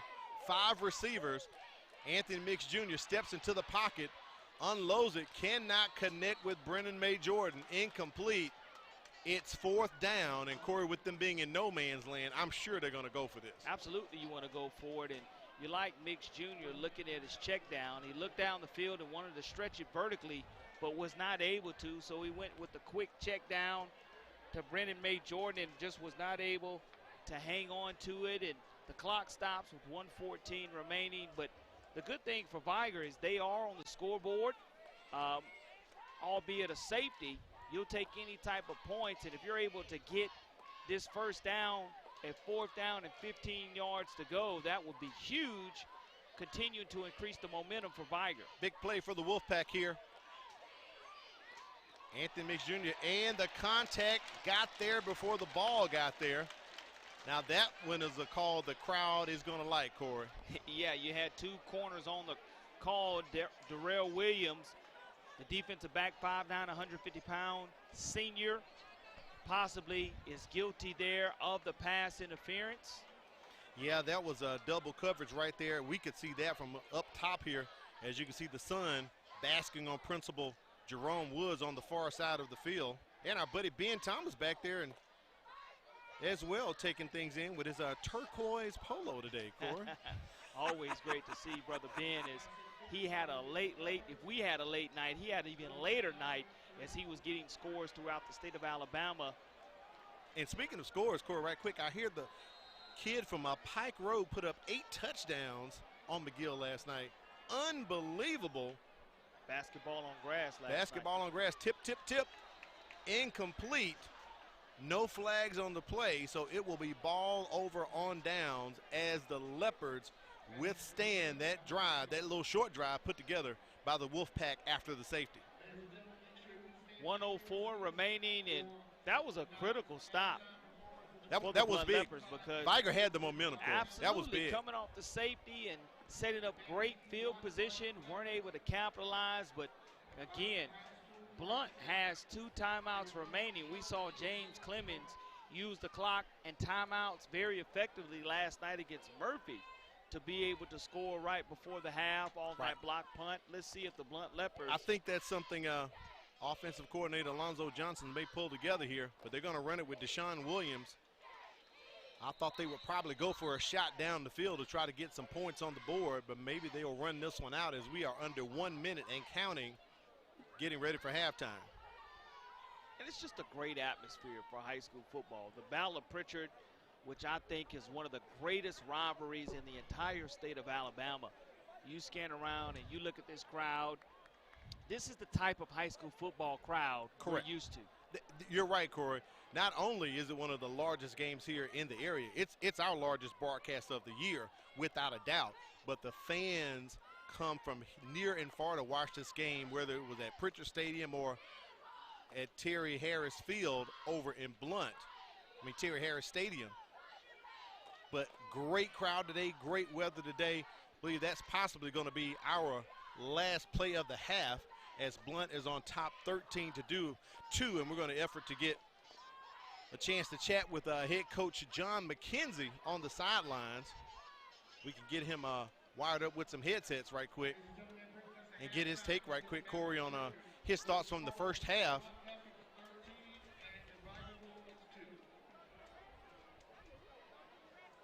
Blount on top 13-2. Al Weed and Corey Bounty. You're watching the MCPSS High School Football Game of the Week. As the bands prepare to get ready to take the field, we'll try to get in contact with Coach McKenzie down there, Corey. I believe we might have him just trying to get the shot set up.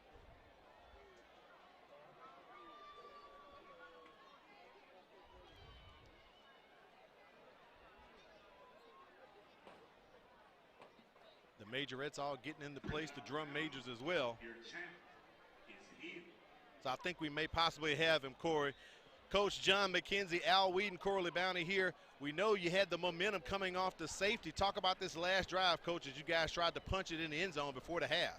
Well, the biggest thing we have now is the penalties. You know, too many penalties, something we've been talking about all year, something we try to correct in practice, and it's just been a setback after setback. I think we're in good shape. We know this is going to be a pretty good game. I don't think 13 points will beat us, so we'll come put it together. We get the ball in the second half, and we're looking forward to it.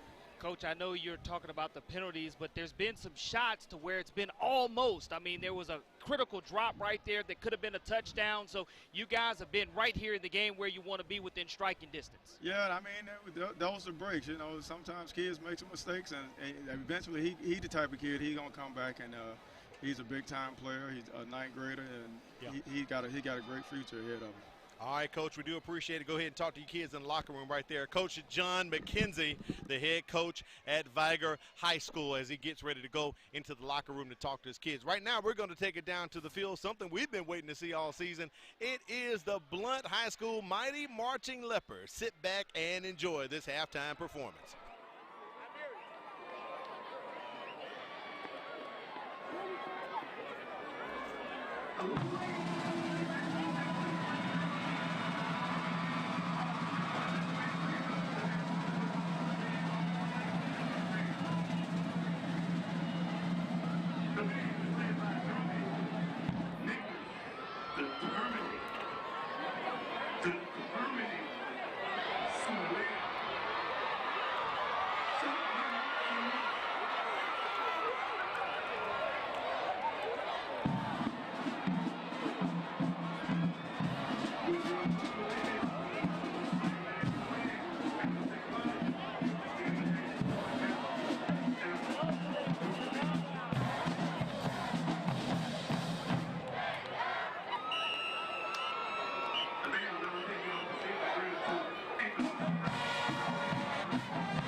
The sounds of the mighty marching Leopards as they did their thing for a halftime. We'll come back and show you a look at the mighty marching Wolves as they take the field for halftime. You're watching the MCPSS High School Football Game of the Week.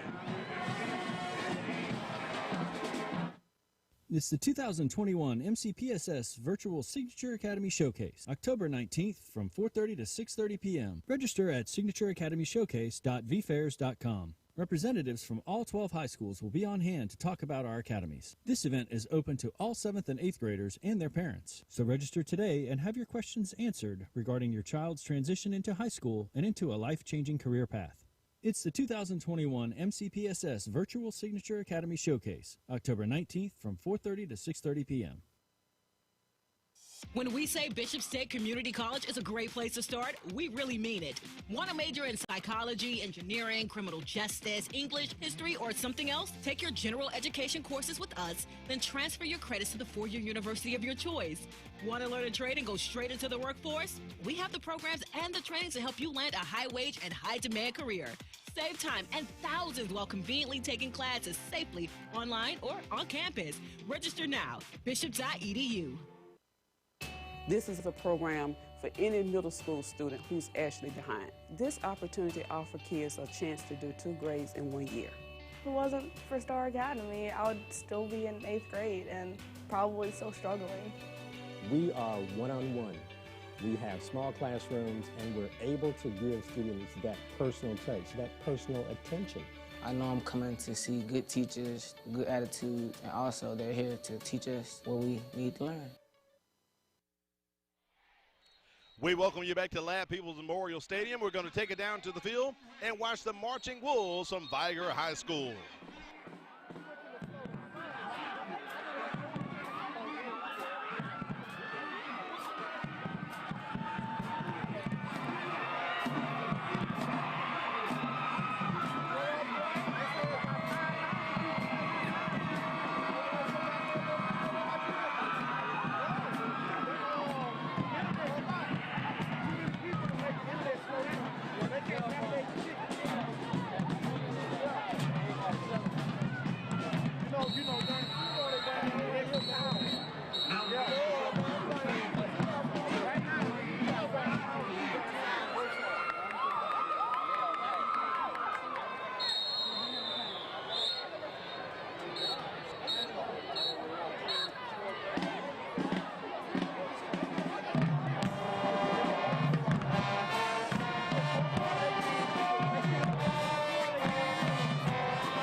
Sounds of the marching wolves from Vigor High School. And speaking of Vigor High School, we're going to check in right now with the principal at Vigor High School, Mr. Gerald Cunningham. Principal Cunningham, how you doing so far today? Fantastic, doing fantastic. Lovely day, glad to be here with football again. The kids are excited. I'm glad to see them back in school and having a good time. Well, we know you're not too happy with the score right now, but it takes 4 quarters to win a ball game, so down just 9 points right now. Let's talk about what you guys have transitioned and gone through. We know that you played ball games at Pritchard Stadium. Now you're playing at Ladd this season. How are things panning out? How are things looking for the program in Vigor High School? Things are looking up. The guys came out a couple of weeks ago, took some measurements for our stadium. We're really excited about that. Ladd has been very accommodating to help us out as far as coming in and playing. This is a great venue, so we're really excited about having our own stadium on campus, hopefully this time next year to play it. have your home stadium. We're talking with Principal Gerald Cunningham from Vigor High School. Principal Cunningham, school has been in session about a week and a half. How are things going so far at the school, and how are kids managing? I take it you have a few more bodies on campus this year than last year about this time. That is true, and that is great. Everything's going well. The kids are in the school. They're moving to class. Second day of school, actually. We moved to all our classes, and the kids were very happy about it. We were able to get all our computers out, and so it's been a very, very smooth transition. All right. Talk about the programs that you offer at Vigor High School, the signature academies that you offer. Let parents know what can they expect by sending their child to Vigor High School. Well, our signature academy, we're advanced information technology. We have any kind of technology that you want to see. And right now, we are really, really proud of our virtual reality lab.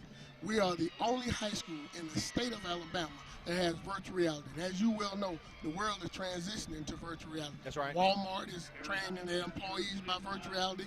The auto industry, they're building cars by virtual reality. And also, the doctors now are performing surgeries by virtual reality. So we are really, really excited about it. We have a partnership. We've actually doing dual enrollment with Coastal with our dual enrollment classes, and they have an outstanding dual enrollment virtual reality program, and so we're really, really excited about that.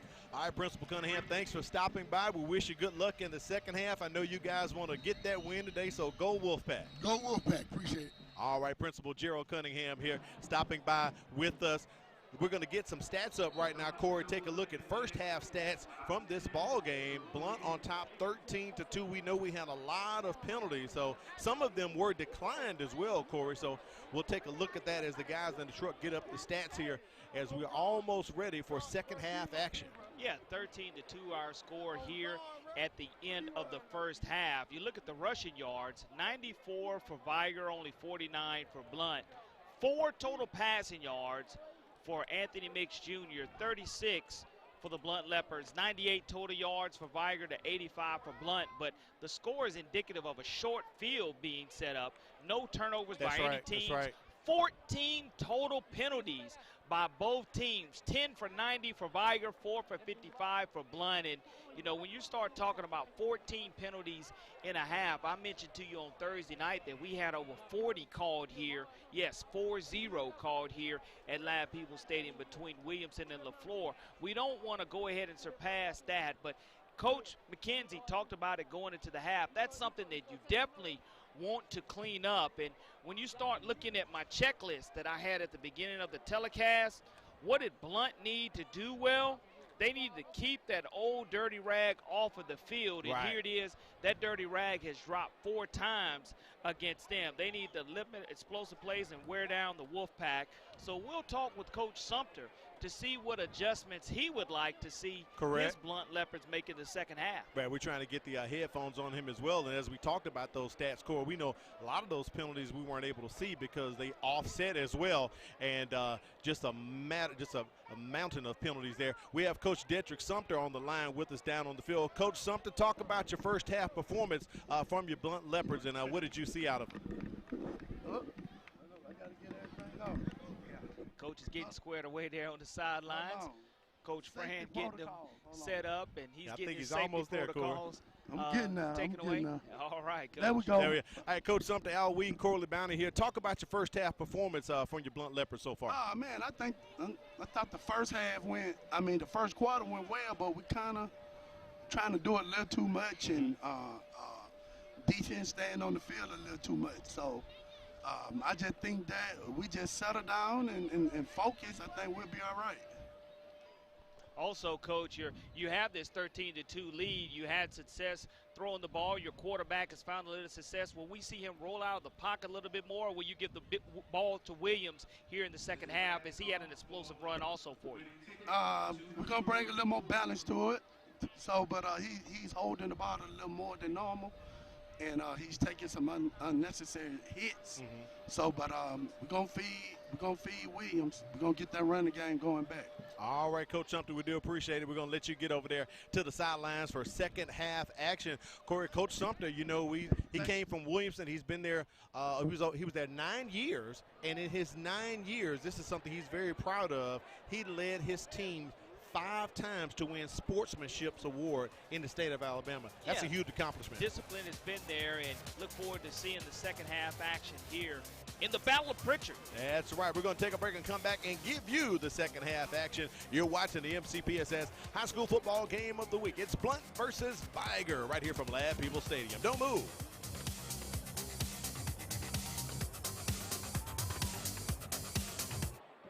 When it comes to getting your child through school, at times it can be overwhelming. What school to choose, what classes to take, how to apply for college. To help answer these questions and more, we would like to invite you to join us on Parent Connect as we take an in-depth look at some of the issues and concerns you may have about your child's education. So get connected with Parent Connect, weekly right here on the MCPSS TV network.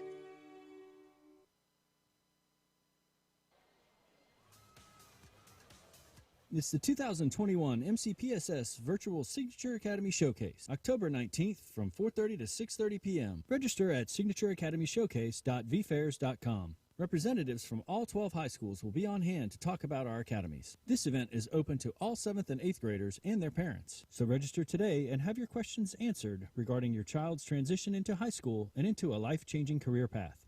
It's the 2021 MCPSS Virtual Signature Academy Showcase, October 19th from 4:30 to 6:30 p.m.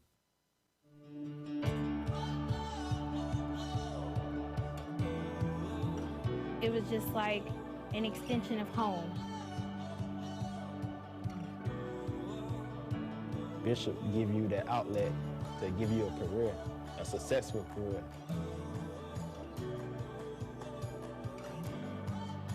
We're doing some great things at Bishop State. Keep an eye on us.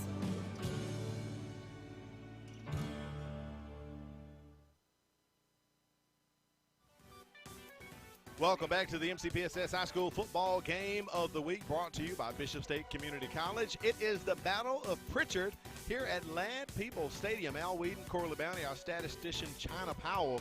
Great job on the stats by China in the first half. Corey, what are you expecting to see here in the second half for both of these teams, Corley Bounty? I expect Anthony Mix Jr. to settle down and definitely have more than 4 passing yards here in the second half. That's all it's going to take is for him to hit one of his wide receivers. You talk about the sophomore, Jerry and Graham. I think if you go back to him, give him a little bit more confidence, you'll be just fine. But you want to go ahead and start here early. If you're the Vigor Wolves coming out of the locker room, you weren't able to capitalize off of that safety that you got, weren't able to put points on the board. You got a touchdown that was called back on a penalty, so you showed that you could run the football. Jermaine Coleman is also going to be a difference maker, the senior running back for the Wolfpack in the second half. Now, Corey, our tent came in handy last night as we had the rain, but today our tent definitely came in handy as it kept a few of those sun rays off of us as the crowd came out there. There we are up there at the top, right at the top. Corey's trying to wave his hand. So, thanks to the tent guys as well for looking out for us today, Corey. No question about it. We just are very grateful for the tent. As you can see, we're not in the press box. We're underneath the press box. Right. There's Brother Bruce over there. No question about it. And, you decided on this kickoff right here, if you are the Vigor Wolves, to go ahead and take the football at the 35-yard lines. Here's where the momentum needs to be sustained coming out. And we can't get going, Corey. We can't get going. I think it's another flag. Or was that a timeout? So I believe that's a timeout. Blount calls timeout. Coach Detrick Sumter burns a timeout before the first play. So he pulled the Rico Jackson move. There's 2 coaches in the Mobile County Public School system that I know we cover that really like the word timeout. And one of those is Coach Sumter. We had the other one last night, and Coach Rico Jackson. Speaking of coaches, let's put up the coaches comparison of these 2 young men here. Coach Jedrick Sumter, his first year over at Blount. We know he's coached at Williamson for years, 40-55 overall playoff, has an overall 421 winning percentage, played football at Alabama State 5 times. As we talked about, his team won Sportsmanship Award. And there's John McKenzie in his second year at Vigor High School. They went 5-5 last year, but it was enough to make the playoffs. Corey, he played quarterback at Jackson State, and later on in the year, we're going to talk about some irony that he shares with Williamson coach Melvin Peake Jr., also inducted into the Jackson State Hall of Fame as well in 2004 for Coach McKenzie there. Yeah, I mean, that's a great introduction to both of those coaches. Again, one of them being the dean, just in a different location, location in the Mobile County Public School system. But after we come out of this timeout, we'll see if the Leopards, that timeout comes back to haunt them, needing it. But you're up 13-2. That's just an early way to make sure you have the correct personnel on the field, as the game clock was reset to 12 minutes, as we didn't officially have a play called to start the second half of action. We'll see what co-offensive coordinators Marcus Cook and Tabaris Gill come up with as they go back to Jermaine Coleman, who picks up about 4 on the carry, first carry of the second half here, as the sun is now setting behind the west stands at Lab Peoples Memorial Stadium, and some of the fans on the east side getting a break from that sun, Corey. I know they're saying thank you, because again, at game time, the heat index was 101. On the field, it was close to 115 degrees, so the fans love it when the sun goes down. Ja'Cory Barnes checks in with a nice carry right there for the Wolfpack. Takes it up to about the 44-yard line, 1 yard short. It'll be 3rd and 1 coming up here for Vigor. Ja'Cory Barnes, the sophomore running back for the Wolfpack, he rotates in and out with Jermaine Coleman, and that's what you want to do. I mean, Coach McKenzie mentioned it, that you're not out of striking distance. 13 points he doesn't believe will beat them, and I tend to agree with him in that situation. Yeah, I'm with you there, Corey. The Wolfpack have been just fingertips away from making this a very close contest. Quick handoff to Coleman. Tries to elude the defender. Cannot, but it is enough to get the first down. And a Leopard down in pain on the field there. Looks like number 5 for them, Corey. Roderick Talden. Right, Talden. May be cramping up. And that's something we haven't seen in the first 2 nights. You're right about that. A lot of cramping, but when you're out here, again, I mentioned the field conditions being close to 113 degrees around kickoff time. If you have not hydrated properly, you're bound to catch a cramp. Coming up later on in this quarter, we will give you, Corey, your last game of the week brain buster around that heat timeout. First dead ball under 6 minutes. So, Corey, I know you're 0-2. You were really close last night. I talked to the judges, and you were correct. We probably should have made that one a multiple choice. But today it is not multiple choice, so we'll let you know that right now. But I will give you a hint. It will be another coach question. Okay. Another coach question coming up for the game of the week brain buster, Corey. I tell you, the last 2, I mean, last night it was 37-37. Now, if I would have known that answer, you would have definitely had to call me the cranium cracker, because that one would have been tough, because I would have cracked the cranium of your brain buster in that situation. Take a look at the remaining schedule for the Vigor Wolves here coming up for the 2021 season. They're going to be hosting Hillcrest Evergreen next week. They'll play W.S. Neal at home. Big one right there against the Jackson Aggies. Always a big region game.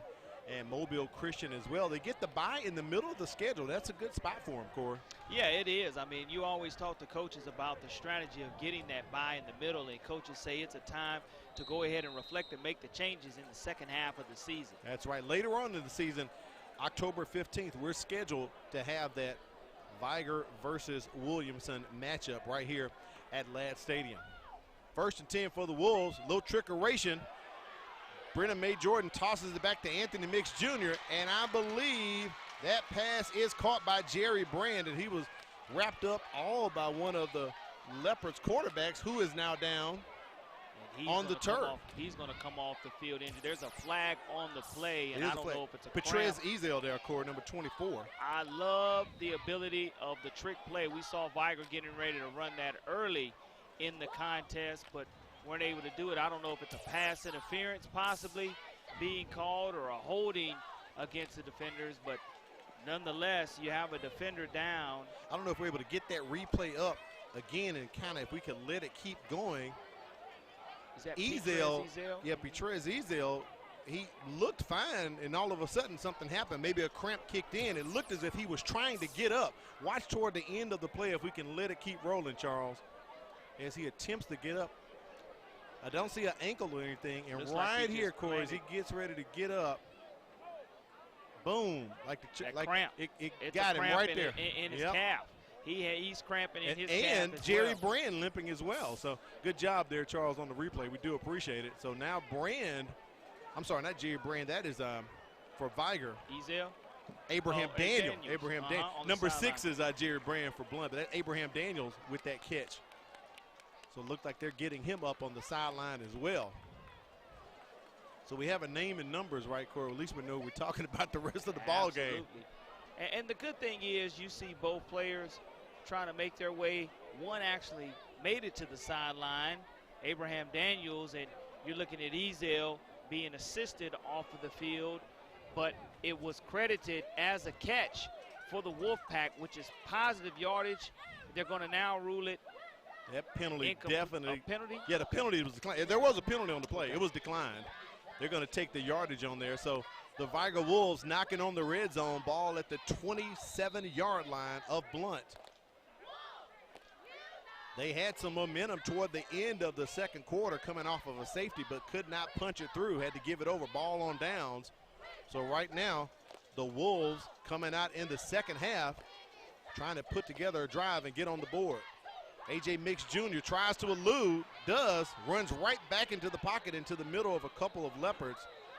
I think we'll give him 1 or 2 yards on that one, Corey. They will give him 1. He did an outstanding job of getting back to the line of scrimmage before he was tackled by the Leopard Sidney Goodson, the 6'3", 225-pound senior. Looks like 2nd and 9 coming up here for Vigor. Absolutely great weather today. Nice breeze coming in from the southwest. Clearly, Corey, no chance of rain right now, but we have a 15% according to the forecast, but it's looking great right now. So it is 2nd and 9 according to Ladd. We'll go with that. Play action. Little quick toss out to Brennan May Jordan, and that play is immediately snuffed out by your guy Malik Obell. Yeah, he's been very active here in today's contest, but again, you have to get a hat on a hat in order for any type of inside screen play or quick wide receiver throw to work, and if you're not able to do that, then it's going to be blown up from the jump, and you're going to get negative yards that results in it, and that's exactly what happens now. It looks like it's going to bring up 3rd down and close to 14 yards to go for the Wolfpack. Coleman just to the right of Anthony Mix Jr., who steps up into the pocket, stays behind the line of scrimmage, does have a guy to connect with. It's not going to be a touchdown. And that's Caleb Coleman, but I'm not going to say it, Corey, because I see it right there at the 35-yard line. There is a flag on the play. Wow. That big-time play, Caleb Coleman comes away with the touchdown catch, and it's going to be brought back because before the ball was even thrown, you could see the penalty flag come out. Man, our buddy Dave Schultz over here from Sports Station 105.5 can't believe it. This is his first Blount Vigor game, Corey, and he's waiting on the points, man. He is, I mean, and Vigor's fans were waiting on the points too, because that's 2 touchdowns so far. 3rd down. 2 touchdowns so far that have been negated for the Wolfpack. Mix does a great job of stepping up into the pocket, looking down the field, keeping his eyes down the field, and finding his wide open receiver. Just tosses it right over there. No effort. Wow. So as I said earlier, didn't think I'd say it this early in the season, but once again, it's 3rd and a country mile coming up for the Vigor Wolves, Corey. Ball at the 45-yard line. The line to gain is the 17 of Blount. That's to pick up a first down. Coleman on the run gets a block from Chris Agee, and he gets brought down right there at the numbers at the 36-yard line. Yeah, you know, it's very rare that you see 2 touchdowns being called back, but when it's a clear-cut penalty, you have to bring it back. And another now leopard here down, in the Corey. second half, you're starting to see the cramps come Right. out more and more. Right there at the 45-yard line. See if we can get a number on this young man. I believe this one is a cramp situation as well. Keeping the trainers busy for both of these teams this afternoon. I see a 2.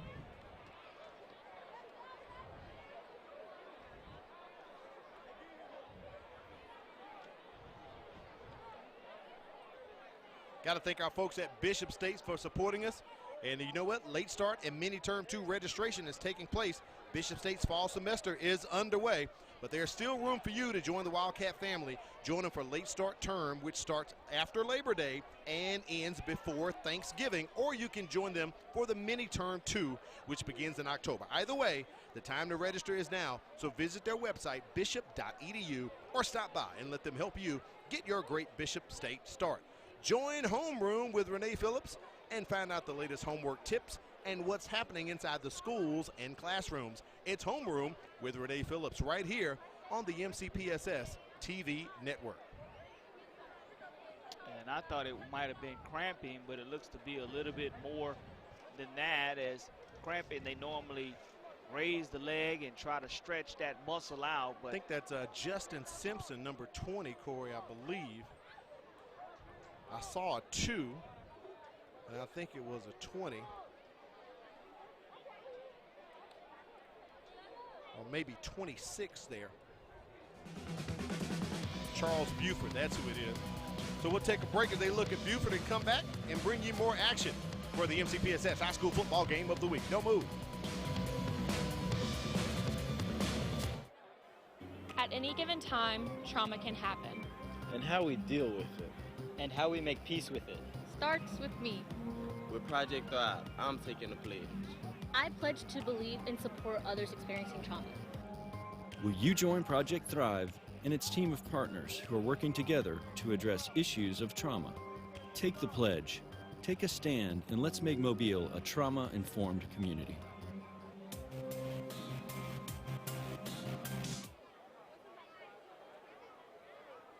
This is a program for any middle school student who's actually behind. This opportunity offers kids a chance to do 2 grades in 1 year.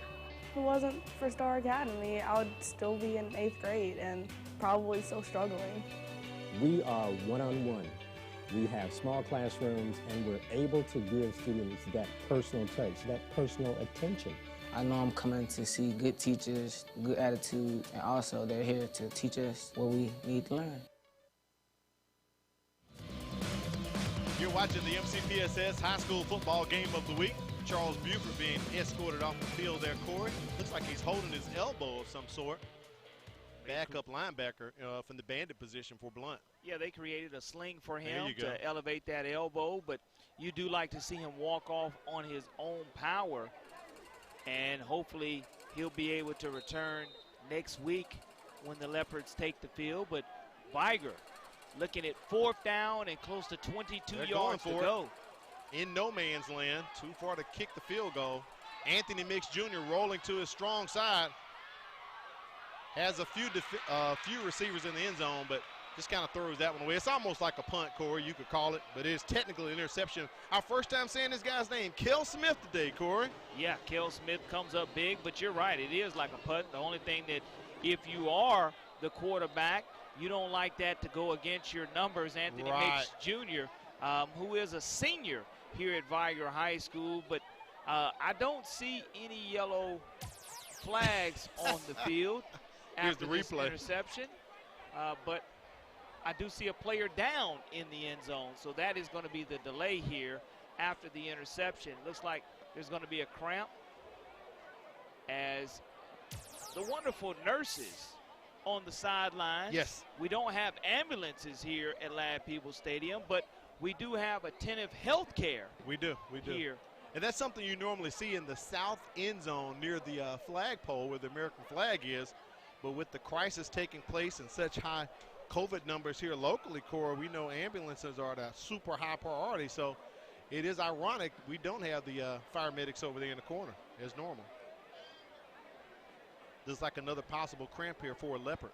Yeah, that's definitely going to be a concern. Is again, I talked about my checklist earlier. Vigor's depth factor, as well as wearing down the Wolfpack for Blount.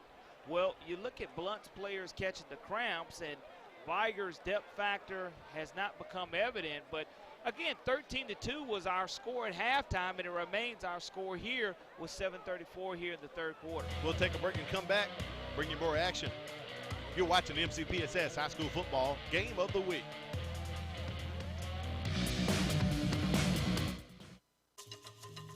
The Environmental Studies Center is a natural sciences education facility designed to provide unique learning experiences. In addition, wildlife rehabilitation plays a vital role each day at the center.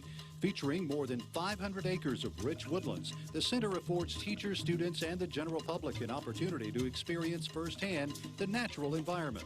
Environmental Studies Center. It starts with us in the Mobile County Public Schools.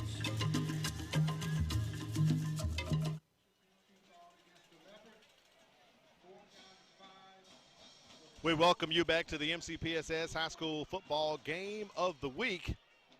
Watching the Blount Leopard be escorted off of the field right there after the change over that interception, Corey. Chris Casher walking off the field. Let's take a look at that replay of the interception. As you said, it's almost like a punt, basically. Mix Jr. rolling out. It looks like they're going to replay. Oh, they're saying it's definitely an interception, but I don't know if they're going to replay fourth down or not. Was there a flag? Well, they are going to replay fourth down. Call anything from referee Jonathan King, Corey. So I didn't see a flag on the play, but I didn't see a flag on the play either. So because it's fourth down and 5 yards to go. Well, Vigor gets another chance, and they capitalize. They bring Christopher Agee back over from defense to offense, and he picks up the first down. And the Vigor Wolves are in the red zone. So, Corey, I'm just going to scratch off that interception by Kel Smith on my cheat sheet right here. Absolutely. But wow. Here's the thing. Kel. Tempo for the Wolfpack as the cheerleaders run down to the 10-yard line to support them. Agee said he wanted the football back. He sure did. He was calling for it. Ja'Cory Barnes falls over the 5-yard line. 2nd and goal coming up here for the Wolfpack. As we went to that break, I thought about the words of John McKenzie. Say he's going to take more than 13 points to beat us today. And they're trying to back his words up and punch this one in the end zone. Principal Gerald Cunningham down at the goal line as well. And we have another Leopard down, Corey. A lot of cramping. Number 5 for them. Take a look on my depth chart. I believe that's Talden, Roderick Talden, or could be Quintarius Hannon. I think they have double numbers. Quintarius Hannon because he's listed as the middle linebacker. Yeah, it is. He's the Mike linebacker. So Hannon goes down. Looks like he's having some issues as well, tugging at the leg there, Corey. But that's one of the things that happens to where when you do have duplicate or double numbers. Correct. And the coaches don't verify the roster for us, we just play a guessing game. Yeah, but that I would say that is Hannon. We'll come back, take a quick break, bring you more action.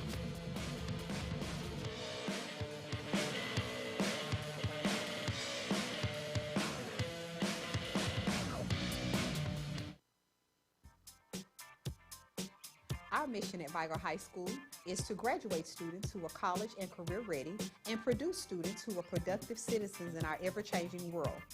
The faculty and staff are committed to providing a variety of opportunities to meet the needs of all of our students. We offer all kinds of educational opportunities here for our students, and we are proud of what we do.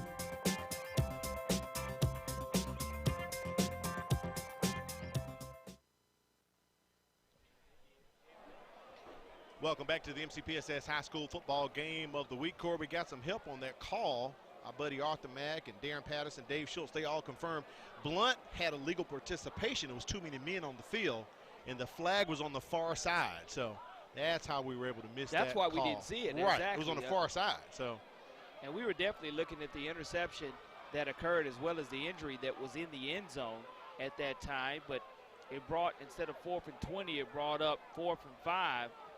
And now the Wolfpack are in striking distance here. Sure. Ball Second sitting down on the and goal to 4-yard go. line. And the Vigor fans are getting on their feet. They want to see a touchdown here, as they have had a missed opportunity early in the first half and another opportunity on a flag that pulled one off the board as well. So as they break the huddle at the 6:51 mark, here we go, 2nd and goal from the 4. There it is, the keeper from Anthony Mix Jr. and the Wolfpack is in the end zone. Vigor has gotten on the board 2 times tonight, but brought back because of penalties. That one they made sure of from 4 yards out. There was no dirty rag on the field.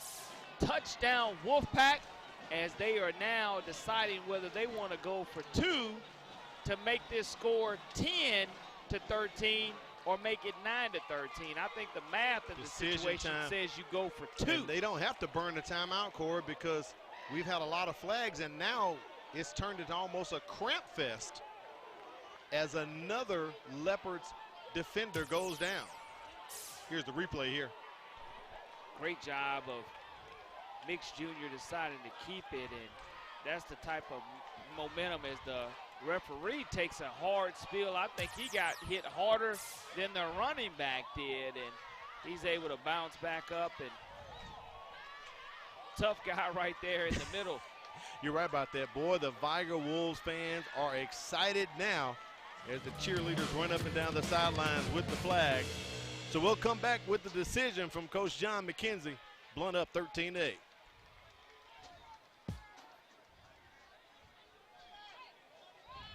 As a student in the Mobile County Public Schools, there are a few things I've come to expect. One is a quality education, and the other is a quality lunch.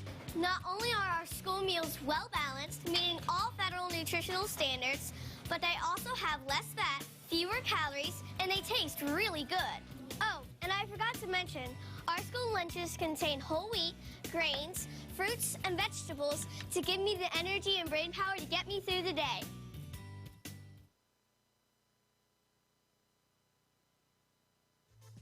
That replay coming up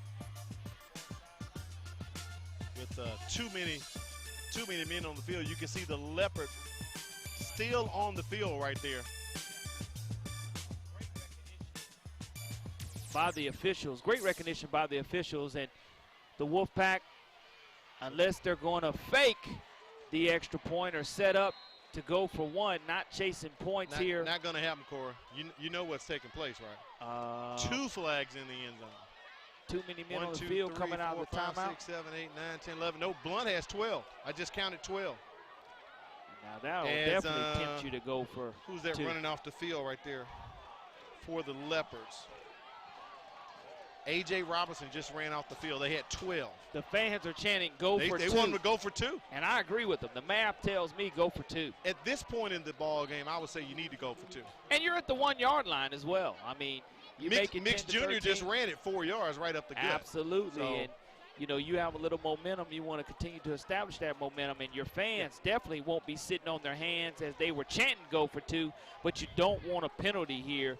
And if you don't have the right personnel, go ahead and call the timeout, as the play clocks on the field are not operating this evening. Vigor brings in Michael Towner, Corey, and Towner's just going to bust right through the middle and get the touchdown.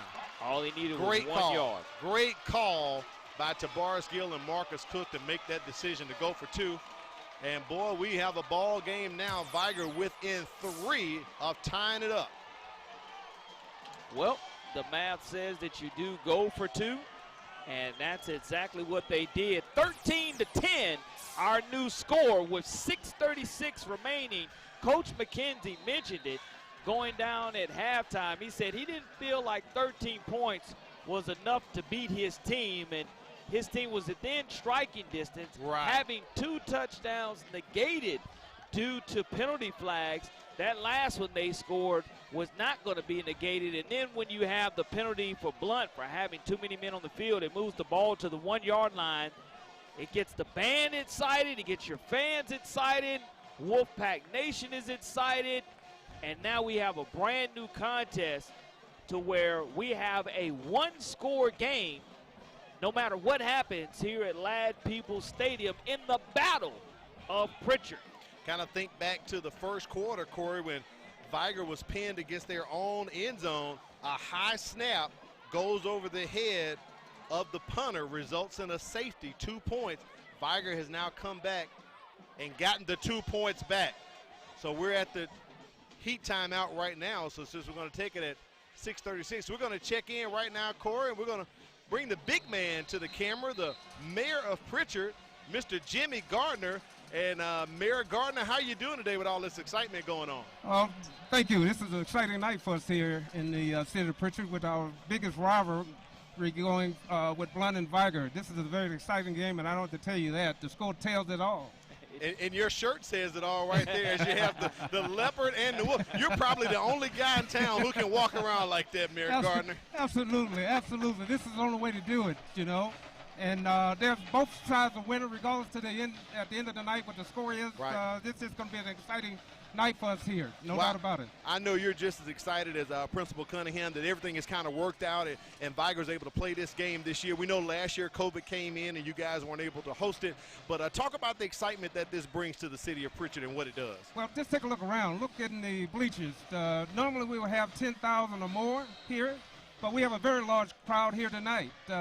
Representing the city of Pritchard, and everyone is here excited about the game, and certainly I'm excited about it and what it brings to our community and what it does actually nationwide. This is one of the biggest rivalries in this state of Alabama. That's right, Mayor Gardner. We're talking with him. He is the mayor of the city of Pritchard.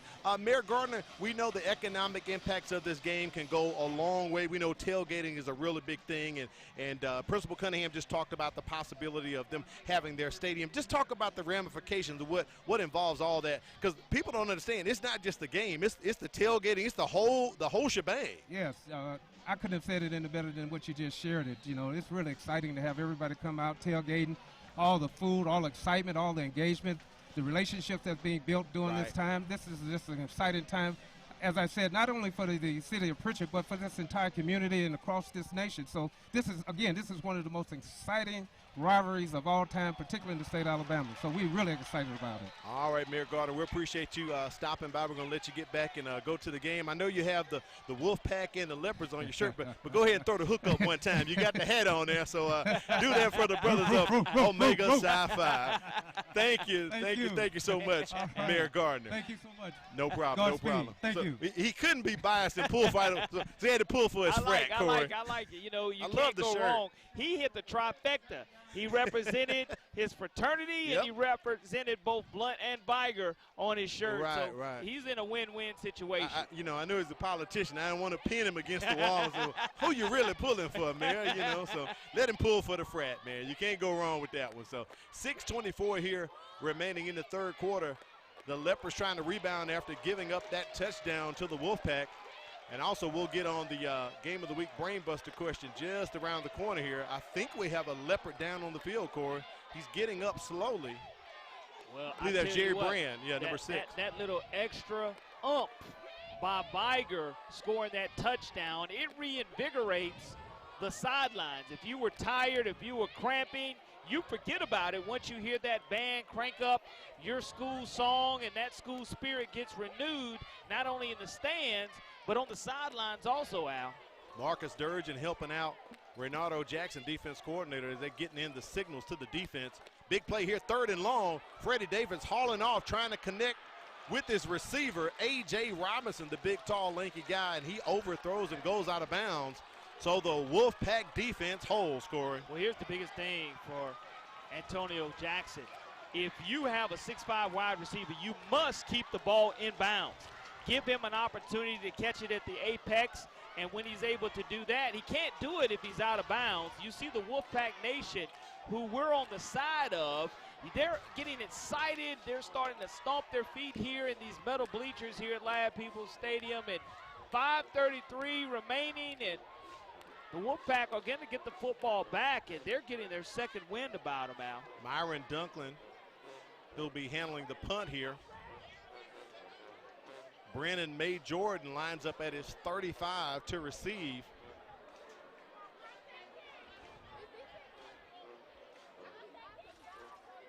Good snap to Dunklin. He gets it off. Nice punt. And Brennan May Jordan just going to stay away from it. Great roll for the Leopards down to the 20, Corey. So they definitely benefit there. Special teams comes into play for the Blount. So Vigor's going to get the ball at the 20-yard line. At their own 20-yard line, they had a lot of success running the football with Coleman, Mix Jr., got Brennan May Jordan involved along with Christopher Agee. I wouldn't be surprised if you get a steady dose of Coleman and Agee. Agee was spoon-feeding himself and said he wanted the football a little bit more. So let's see if they find a way to catch him on a seam route or on one-on-one coverage. But again, in between the tackles, the offensive line has been reinvigorated as also.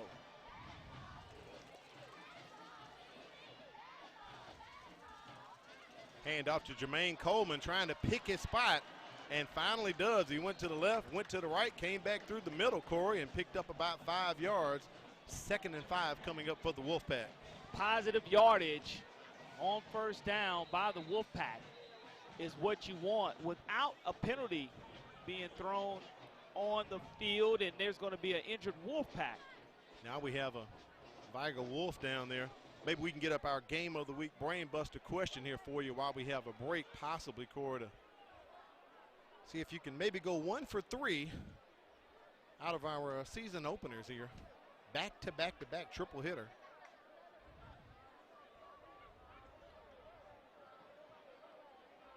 So here's our Game of the Week brain buster. All right, Corey, in what year did Vigor and Blount play each other and both teams had new coaches? Remember I told you it was a coach question? I'll give you another hint. Don't think too long ago. There's your hint, Corey. Don't think too long ago. We'll come back and give you the answer between the 3rd and the 4th quarter to that Game of the Week brain buster, and I believe the lineman has gotten up for the Wolfpack, coming off the field. Crowd gives him a hand. Looks like Micah Dubose, the left tackle, freshman, Corey. We talked about him, 315 pounds, 6'4". He is an absolute monster. Man. When you start looking at his capabilities being a true freshman, and Mobile County didn't even have middle school football last year. So with that being said, this young man essentially went from 7th grade football all the way to 9th grade football. Yeah. Doesn't stop him from pushing anything away from the table. This young man's going to continue to develop into one of the finer offensive linemen in the city. Look at the legacy he carries on. Players like Willie Anderson, Roosevelt Patterson, you know, big offensive linemen who've played at Vigor. 2nd and 5 coming up here for the Vigor Wolves. Trying to go over the top to Brennan May Jordan, and he hauls it in from Anthony Mix Jr., escapes the defender, and he's going to take it to the house. A 65-yard touchdown for the Vigor Wolves. I'm sorry, 75 yards, Corey, you're right. Yeah, 75-yarder. And there you have it. What you wanted to see. And Coach called it at halftime. He said 13 wasn't going to beat him, but Anthony Mix Jr. spins that football, has a wonderful, comfortable pocket, catches his main wide receiver in stride, who goes ahead and sheds the defender, puts him on the ground, and that was Petrez Ezel, who had the cramps earlier, and he goes 75 yards to the house, and that's how you highlight it, folks. And, Corey, I got to tell my producer, no flags on the play, Corey. Ben Bennett, low snap. All he can do is just grab it. Low snap from the long snapper there. Well, Still a 16 to 13, still a one-score game. Oh, it's getting real good now. It's the Battle of Pritchard here at Lab People Stadium. You're watching the MCPSS High School Football Game of the Week.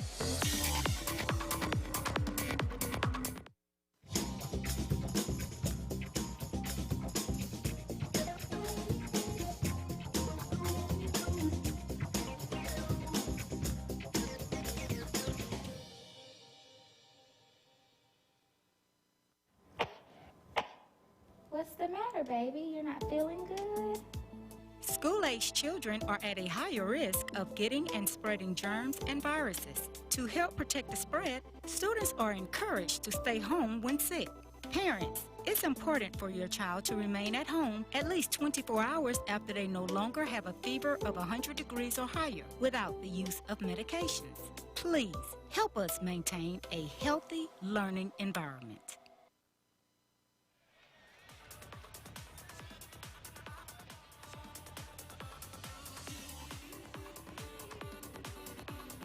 Corey, we can officially say Uncle Mo has hopped into the car of the Vigor Wolves as Anthony Mix Jr. delivers a 75-yard touchdown pass to Brennan May Jordan.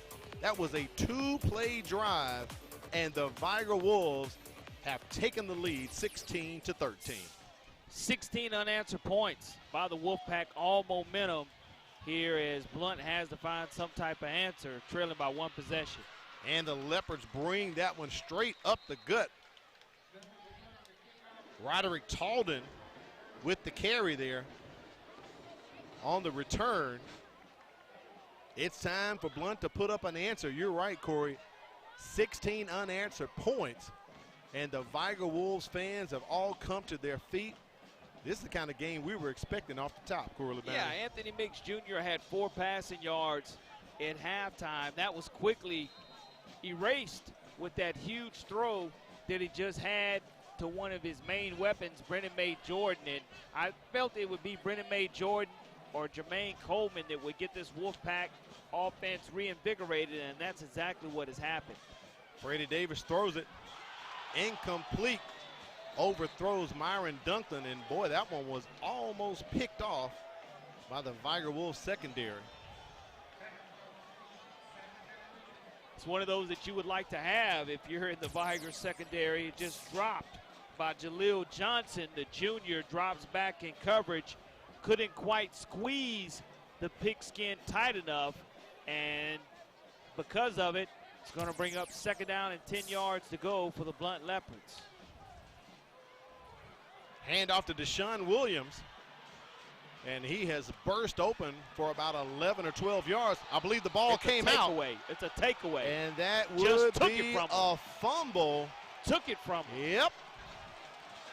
That's a turnover. Holcomb big boyed him and ripped the football away from the sophomore running back. He does a good job rushing the football, and I do believe that's going to be Blount's first turnover of the contest. But right here, look at it, carried it high and just ripped it away. We call that the can opener drill, and just took it from him, creating the first turnover of the contest for the Wolfpack. And you mentioned Uncle Mo. There's a few Uncle Mo's in the building here at Lab People Stadium. Oh, yeah. So the Wolves faithful definitely excited right now as they take over in Blount territory at the 36-yard line as we are experiencing a beautiful sunset, Corey. We can't see it, but you can see the reminiscent colors in the sky. Absolutely beautiful here for a great day for football. Al Whedon, Corey LeBounty. And that's going to be a false start, Corey. I can see that from the top here at Ladd Stadium. Young man came out of his stance, the left tackle. You know what, though? What you've seen on the last 2 drives by the Wolfpack weren't a lot of down and distance penalties.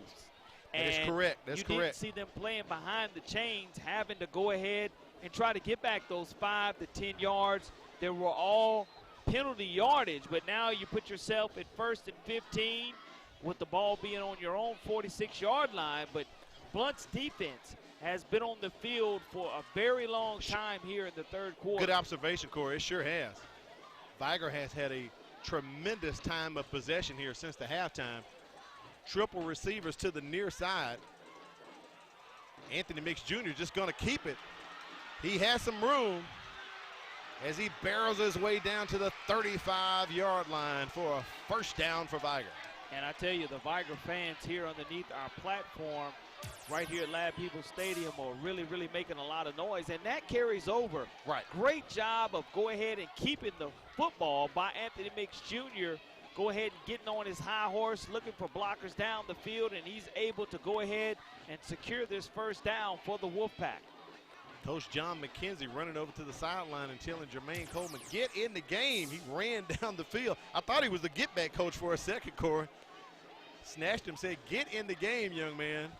1st and 10 here at the 35. Vigor on the move. They give it right to Coleman. No wonder Coach John McKenzie wanted him in the game. He picks up 4 yards.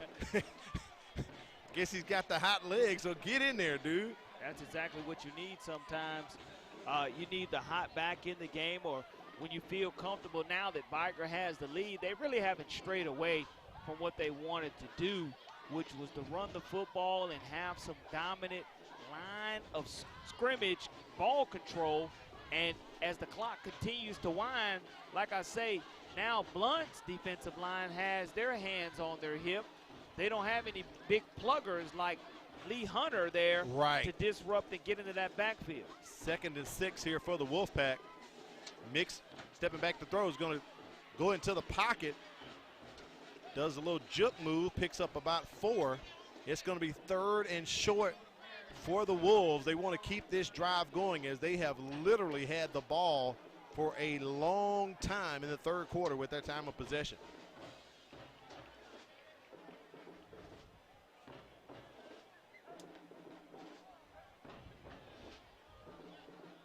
Corey, something I talked about in the first half, and we can really see it now as the lights have come on at Ladd Stadium. I don't see a play clock operable on the field. Yeah, it's been inoperable the entire game as the play clock's been being kept on the field by the officials.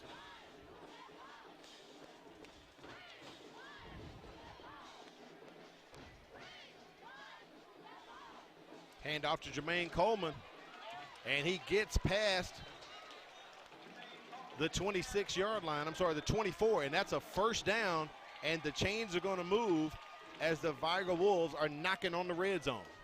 And as that clock continues to grind away, there's a big difference between 13-2 and 16-13.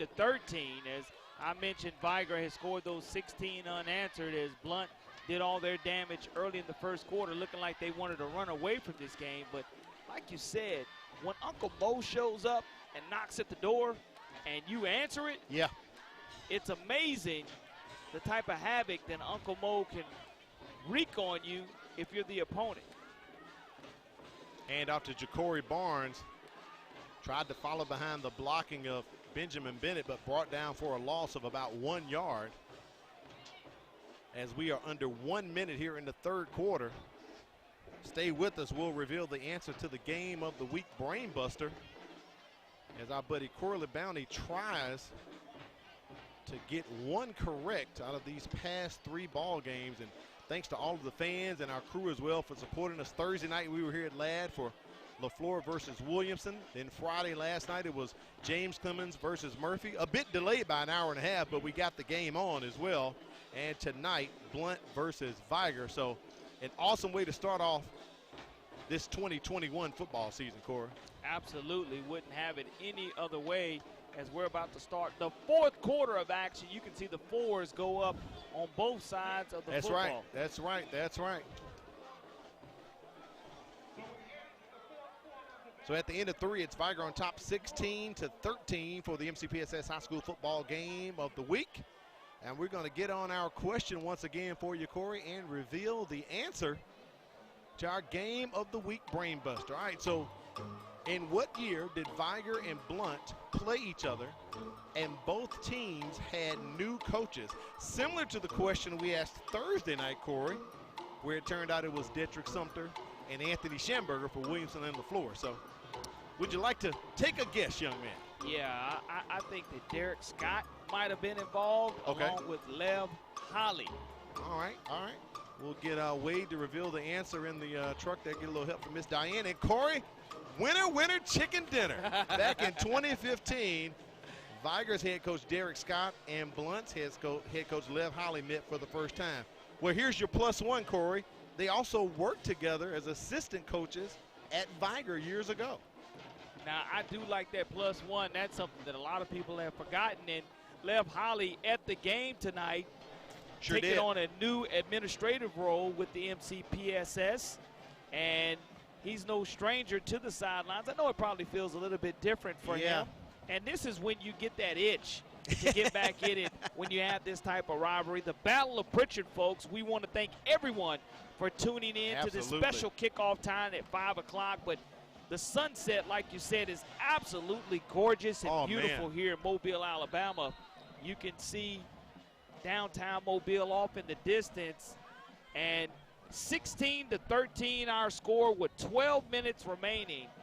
But want to thank everyone for tuning in for this triple header Thursday, Friday, and today on the MCPSS television network.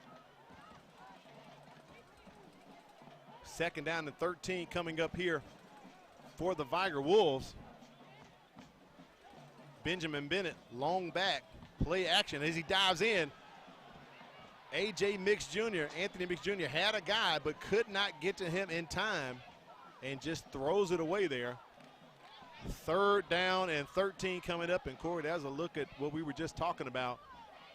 The colors in the sky, just absolutely beautiful, man. And we normally say Friday night lights, but when the Saturday night lights hit before college football. Oh, yeah, nothing like it. Nothing like a Saturday high school football game where I think Vigor's going to play a couple of Saturday games here at Ladd Peoples Stadium because of the number of participants, the other 3 schools that play football games here. But now you're looking at 3rd and 13. Vigor wants to get at least half of that back. Hand off to Benjamin Bennett. He's trying to plow his way through, gets past the original line of scrimmage and into the red zone, his first carry on the night.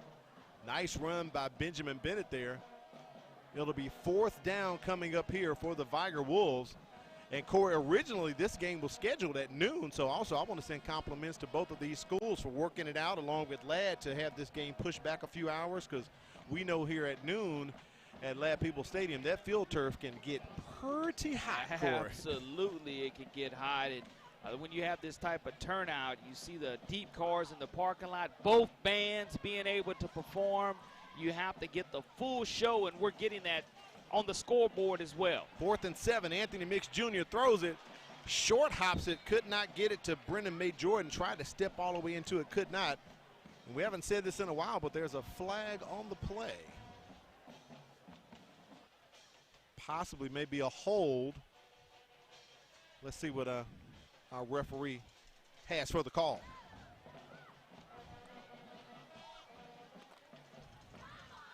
So holding against Vigor. Of course, Blount's going to decline that. It'll be ball over on downs, Corey. So the Vigor Wolves could not capitalize and score after that fumble they forced from Deshaun Williams late in the 3rd quarter.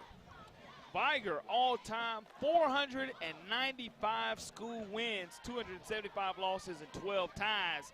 They're 35-14 versus Blount all-time, trying to make that 36-14 if the scoreboard holds itself.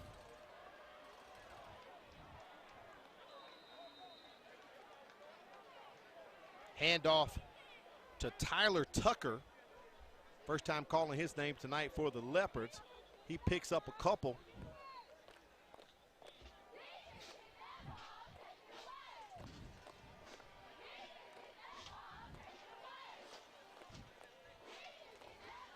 Second and 9. High snap over the head of Freddie Davis. Throw it away. Get a fortuitous bounce.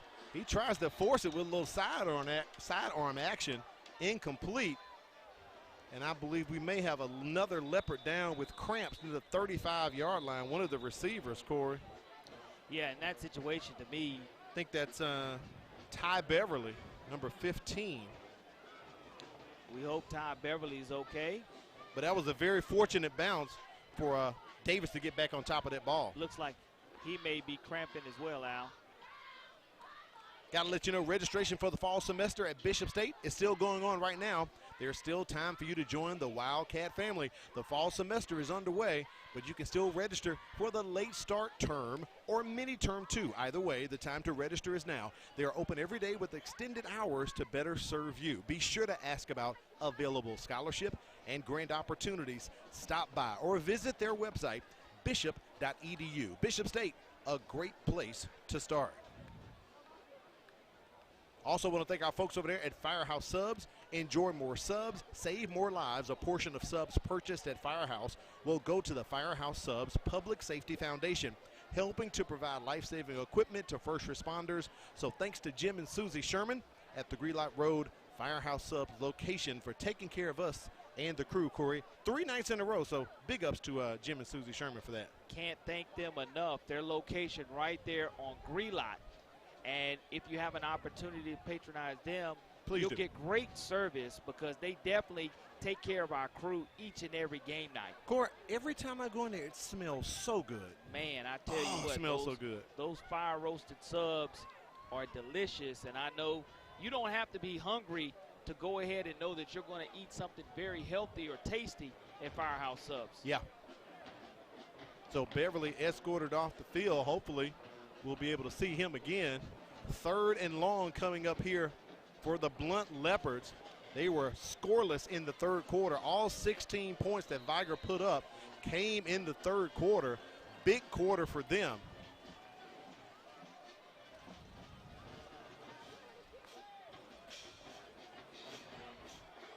They're setting up that screen, and they do get it accomplished.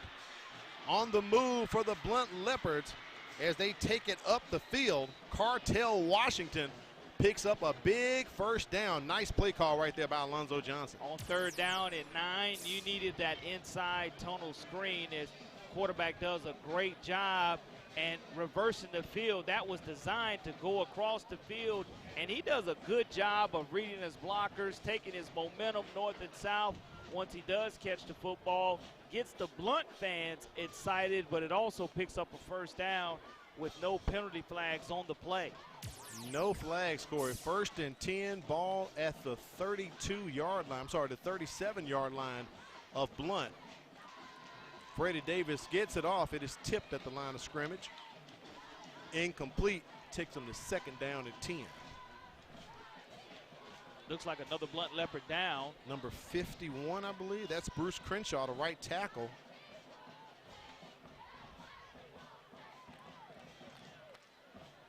So the players will take a knee while he goes down. And I mentioned about what the overall wins were for Vigor at 495 wins.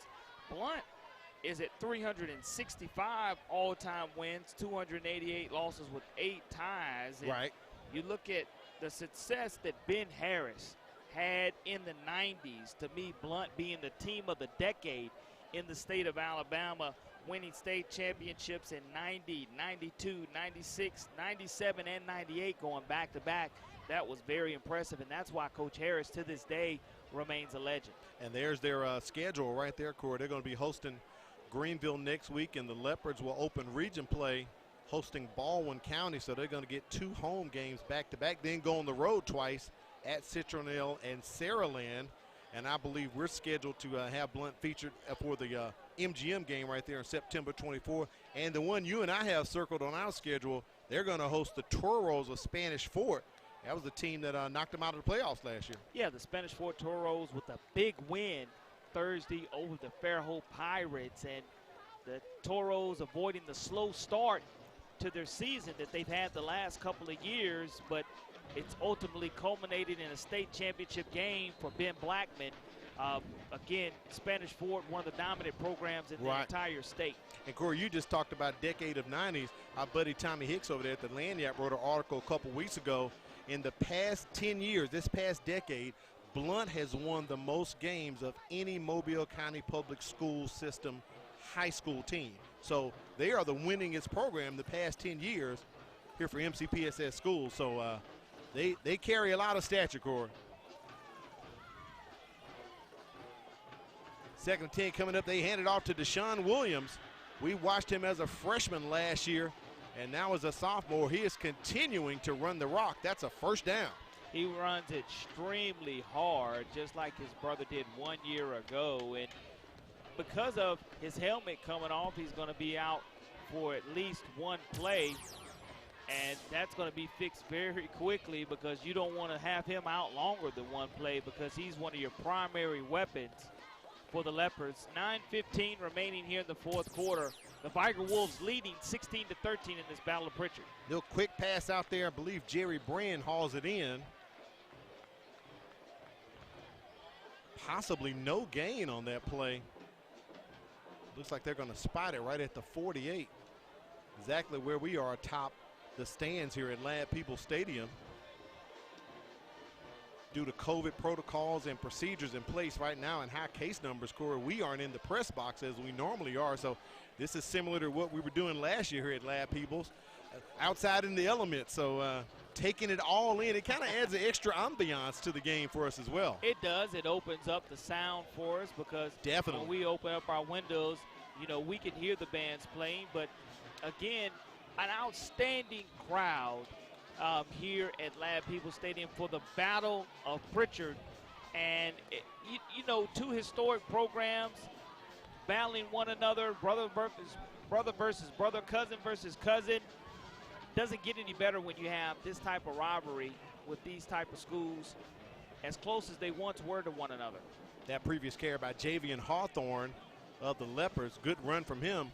Still going to be 3rd and 4 coming up for the Blount Leopards. Another bobble snap to Freddie Davis, but a flag comes in. Another helmet off, and the Blount lineman is kind of jaw-jacking like maybe a Vigor Wolf knocked his helmet off, so maybe possibly a personal foul coming up here, Corey. But no, it's a hold against the Leopards as they motion over to Coach John McKenzie and ask him what he wants to do. On the offense.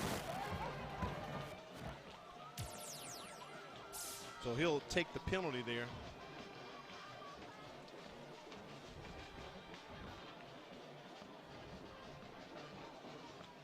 So that's going to push the Leopards back. The pass was incomplete. So it's going to be 3rd and long coming up here for Blount. Maybe about 3rd and 18 here. 7:51 remaining in the ball game. The Leopards down 3. They scored all of their points in the first half. Freddie Davis has a lot of time, goes across the middle, and the tip drill pays off for the Wolfpack. Hauling that ball in, Farron Brown, Corey. Farron Brown, the outside linebacker. He's a junior with another turnover. I do believe that's the second created here by the Wolfpack, both in the second half. And let's see if points off turnovers can go ahead and try to salt this game away for this veteran Vigor Wolves staff. And the thing that I like about Coach McKenzie is he called it at halftime. He said that, you know, this lead, 13 points, right, trailing 13-2, was definitely not insurmountable. He felt that 13 points by the Blount Leopards would not beat him, knowing the type of talent that he has. And Anthony Mix Jr. now has an opportunity to lead his team on an offensive drive that can increase the scoreboard. Ja'Cory Barnes in the backfield. That threw out to Caleb Coleman, number 16, for the Vigor Wolves, and he is hit immediately. Bobby Jones with the lick. He brought the wood there, Corey. He 1 did. yard gain on the pass play. Man. Vigor, a one-score game, Al. One-score game. Vigor has all of their timeouts. Blount has 2. Before the first play of the second half, Coach Dedrick Sumter called a timeout. We will have one last heat timeout coming up in 60 seconds. Hand off to Ja'Cory Barnes, darts in and darts backwards as the Blount Leopards defense stiffens up. Anthony Jones hammering it home from his Ram linebacker position. Now it's 3rd and long for the Wolfpack. The thing that you want here, if you're Vigor, is for this clock to continue to tick down. I mentioned the timeout that was taken on the first play of the second quarter by head coach Sumter. They only have 2 on the board now, and Vigor's going to take as much time off the play clock and game clock as possible. Al, you mentioned it. The play clocks are out on the field, so they're keeping time by the referees, letting the players know how much time's left on the play clock, but Vigor's going to use all of it that is possible. And one thing I will say, I don't recall any delay of game penalties tonight. And at 6:01, I wonder if that is a timeout called. Well, the coaches are aware, so or is that a delay of game? No, yeah. timeout. So they called a timeout at 6:01 because the play clocks are out right now. You know, the side judge will let the head coach know verbally how much time is left, so which gives him the definite option to call timeout as we're running down on the play clock. You know, that's tough for a quarterback who's trained to look into the end zone to see how much time's left on that play clock. But when you can hear the officials verbally telling you how much time is left, that's always a plus. Yeah. And the coaches on the sidelines are aware of it, so they were able to call that timeout. I'm assuming we'll have our heat timeout behind this timeout also. I'm of that same impression. Which will benefit Vigor, especially with it being 6:01 left, them having the 16-13 lead, being a little bit of tired and weary. They'll have an opportunity in double timeouts to catch their breath a little bit. Coach McKenzie told me last week when we sat down to talk, asked him about last season and all the challenges. He said 2020 was a year of adversity from COVID to not one but two hurricanes. And, of course, we know, Corey, the issues the Wolves had playing away from home to even have a home game. He said he learned so much, but the team bonded well together. Despite all the craziness, he says they have nothing but positive things to look forward to in 2021. 3rd down and 12 here to go. What you want to do is just try to get across the 50-yard line. That way you can put it on your foot and punt the ball away. But you don't want to stop the clock with the incompletion unless your wide receiver's wide open. Jr. connects with Christopher Agee. That is a 51-yard touchdown pass. No flags on the play, and Vigor has opened it up. And your wide receiver is wide open. It's pitch and catch. Mixed clean pocket. Stands in there, looks at his wide receiver, just waiting for him to get open. Nice touch. The difference between the first and second half is those throws have been on the money. They sure in have. the second half, whereas in the first half, he was overthrowing his receivers by 4 or 5 yards. It's just the timing, the accuracy of his throws have gotten much better as the game has progressed. And again, Vigor going up 22-13. And that's 22 unanswered points now by the Wolfpack here in the Battle of Pritchard. Benjamin Bennett on for the extra point. Much better snap on that one. He gets it up, and it is no good. So Vigor holds the lead 22-13 over Blount. 5:51 remains in the contest, and the Leopards are up against the wall.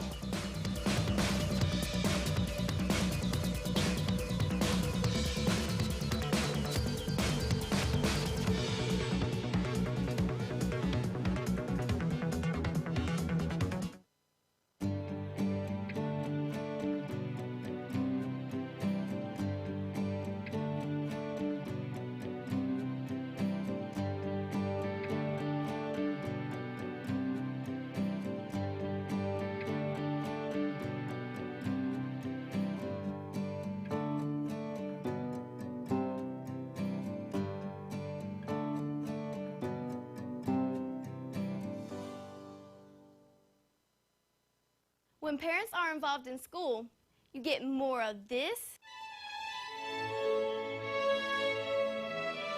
and less of this.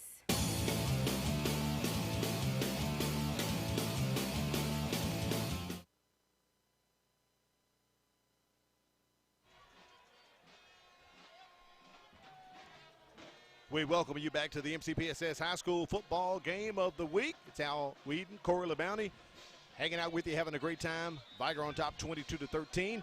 To find out what's happening in Mobile County Public Schools, from school news to weather alerts, follow us on Facebook, Twitter, Instagram, or our website, mcpssthewire.com. Mobile County Public Schools, learning today, leading tomorrow. And Corey, 22 unanswered points for the Vigor Wolves, and they are leading right now. They were down 13-0 at the half. I'm sorry, 13-2 at the half. And you mentioned how big that safety was off that high snap, and it kind of created a little momentum. But you have to remember also, Vigor has had 2 penalties that took touchdowns off the board for them. Right. So you could be easily looking at possibly a 34-13 game if you don't take away those 2 penalties that negated touchdowns. But leading now 22-13 with 5:51 in the game, Vigor just wants to make sure they don't continue to give Blount any free yardage. That kick goes back to about the 5. As Cartel Washington, trying to weave his way, just gets past the 10-yard line and tackled out of bounds. So with 5:39 remaining in the ball game, Blount looking at having to go almost 90 yards to get a score on the board, Corey. With 2 timeouts remaining, having to go those 90 yards. After the ball goes 10 yards, it is a live ball, so the young sophomore decided to go ahead and field the football. Didn't get a lot of special teams blocking, but 9-point deficit. Special teams, you would have to score and then get that onside kick. I was talking and texting with Caleb Brooks earlier. He and I saw the most miraculous comeback in the state championship game between Auburn and Thompson. Just when you thought you were ready to hand the state championship trophy to Auburn, Thompson scores many points in a quick amount of time. The Leopards are capable also of doing so. Quick throw to Jerry Brand. And Vigor finally brings him down just shy of the 15-yard line. Blount must score twice. They are down 9 points. So it is a 2-score contest here as the clock runs just under 5 minutes and 20 seconds.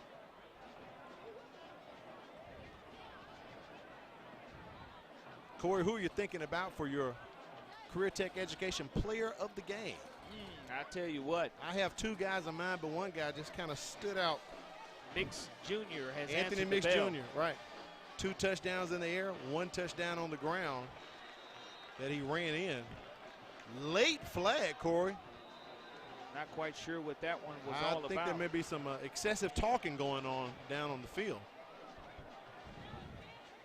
But a very late flag after the play was over.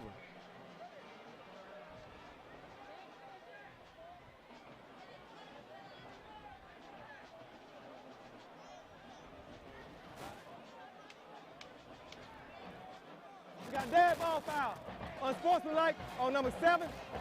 Got dead ball foul. Unsportsmanlike on number 55. Penalty offset. 3rd down. Well, we've seen a few of those the past 2 nights, Corey. Yeah. So basically a little extra jaw jacking going on. And sometimes you expect that in this type of rivalry, as long as you don't get an ejection. Correct. That's the biggest thing. You don't want to cost your team the next week or even one of the sportsmanship awards, and plus the fine that goes along with the ejection. So just continue to play a clean football game like you played so far. 3rd down and about 6 here. Big play for the Leopards. They need to score twice. They are down 9 points here. Freddie Davis unloads it. Cartel Washington reels it in and steps out of bounds near the 38 or 39-yard line. Unnecessary, unsportsmanlike conduct. Yep. Right there on the far sidelines, the official was on top of it. Antonio Jackson is going to be called for that, and it's going to cost cost Blount some valuable yardage. And the pass was complete. A big, big gain from Cartel Washington with yards after the catch. Take a look at the replay here. And it was almost a dead ball foul because the play was definitely almost over, and he comes back and almost like a crackback block against the Vigor cornerback right here. That's a Christopher Agee number 1. Yeah, and he comes, boom, right here. That was on Brennan May Jordan. Yeah, I mean, the play is already out of bounds, and it's an easy A.J. Robinson, easy call number 11. Personal foul. That's going back, Corey. And really, the play was really, truly over, Corey. So to lay that block right there. Dead ball, personal foul, on the offense, gonna be 1st down. On Brennan May Jordan. That was kind of totally unnecessary. So it's first down, but you lose the yards.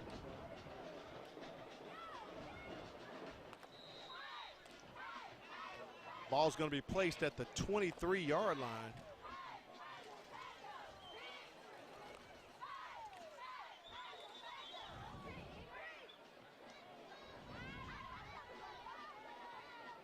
The officials coming in to talk about it a bit more. I don't see that a timeout has been signaled by either of the coaches. Maybe it's the placement of the call or possibly maybe the play clock, or they are keeping the time on the field. Yeah, that's the situation now, that when you start throwing those penalty flags, we saw a lot of them, 14 called by both teams, equaling 10 by one team, 4 by the other. But here on the 23-yard line, Blount has the drive, and there's another low snap. Davis can't get a hold of it. He's got to pounce on it. And that's a loss they're going to take to the 5-yard line. But there is a flag on the play on the far side on about the 17-yard line.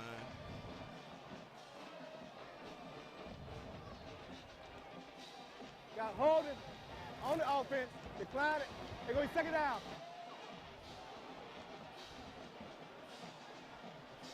So Vigor declines that penalty. Makes total sense right there, because it's almost as if the bobble snap, the low snap, Corey, is actually more than 10 yards. It is. Wow. They were at the 18-yard line. Now the ball is spotted at the 5. So it is first down and about 23, Corey. What you see, Al, is the Blount fans sitting on their hands waiting to get it sighted, whereas the Vigor fans came loose quick, fast, in a hurry after that touchdown, and that is when momentum totally changed. That's true. Hand out to Deshaun Williams on the draw play. He's got a lot of room. No, that's not Williams, Corey. Sorry about that. Tyler Tucker. Tyler Tucker. Number 9. Yeah, 135-pound sophomore getting the carry, but they have to go with some type of urgency now. They need Third tempo. down and 11 yards to go, maybe even 10 if they're nice on the spot. But that was a nice draw play by a fresh running back, but you have to go tempo. Another one back to Tucker. Back-to-back draw plays, and Vigor snuffs that one out immediately. I wonder if it's timeout time right here for Coach Sumter to discuss things. You're looking at about 4th and about 7, and the clock continues to run.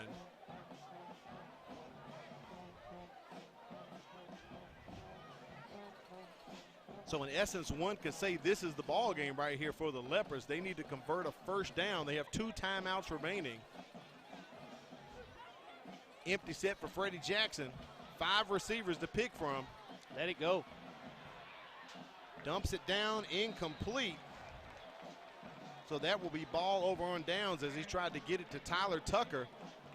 And the Vigor Wolves fans are sensing a possible victory. 1 first down possibly could seal the deal, Corey. Well, if you're Vigor, you definitely want to ground and pound, having 2 timeouts remaining yourself. But Coach Sumter and the Leopards are going to have to call 2 quick ones and not give up a first down in the process. That's right. A first down will pretty much probably seal this deal. It is ball being placed on the 27-yard line of Blount. Great field position here for Vigor. And we know they have had a dual combination of Jermaine Coleman and Ja'Cory Barnes running the ball tonight. Coleman in the backfield right next to Anthony Mix Jr. They hand it off to Coleman. He barrels forward for about 4 or 5 yards. Corey, let's get it up as we approach 3 minutes. I'm in total agreement with you, our Career Tech Education Player of the Game.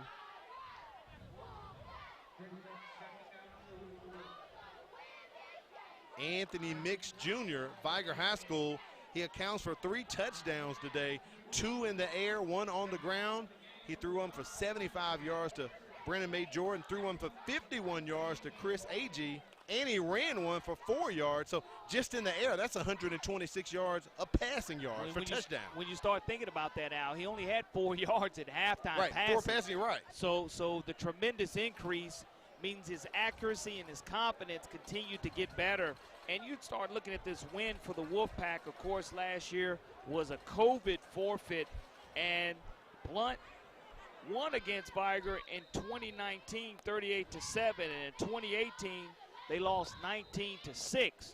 So this will be Coach McKenzie's first win over Blount in his second year as head coach, and was not able to play them 1 year ago. Blount calls timeout at 2:04. You're right. Technically, he won last year. That was by forfeit, but this one being an actual head-to-head victory, I know that they're able to pull this off. He's going to be quite excited. We're going to take a break and come back. 2:04 remaining in the contest. Vigor on top 22-13 for the MCPSS High School Football Game of the Week. Hello, I'm Katrina Frazier. And I'm Deborah Robinson, and we would like to be your next realtors. As homeowners, we know how confusing it can be searching to find that perfect home that fits your needs and budget. For that reason, it's important to have a reliable partner to represent you and to be there for every step of your home buying process. You'll find the services offered through Berkshire Hathaway, Home Services, Cooper & Company Realtors are second to none. So whether you are buying or selling your home, call us today and let our experience work for you. Welcome back to the MCPSS High School Football Game of the Week. Al Wheaton, Corey LeBounty, statistician China Powell, as Vigor is in control. 2:04 remaining in the contest. They are up 22-13. Third down and about 7 here coming up for the Wolves. They're just going to keep it on the ground, as Corey talked about it. No need to throw the ball. Ja'Cory Barnes barrels forward for a couple. And we'll see if that will force Blount to take another timeout. Ladd still has Blount with 2 timeouts, Corey, but they assessed that last timeout to Blount. They don't take a timeout here. We know Coach Sumter called the timeout first play of the second half. So he should have technically won right now. Right. I know that with the 9-point deficit, you know, you're in a situation where that's a tough number. If it's 8, it's an easy, quick timeout. Right. 4th and 6, you're hoping to use those timeouts, the last timeouts on offense, and not let Vigor actually get this about 4th and 2. Ladd doesn't have it right, and Ja'Cory Barnes gets the first down, and that's pretty much going to salt away the game, Corey, at this point. With 1:11 remaining, 71 seconds here in the ball game, and Vigor tasting the victory, down 13-2 at halftime and putting up 20 unanswered points in the second half.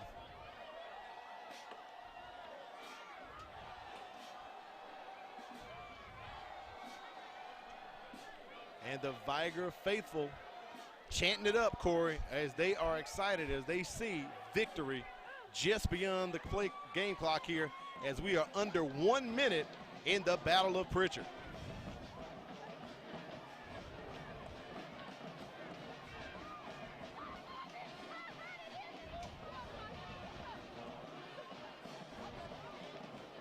Vigor running players off of the field.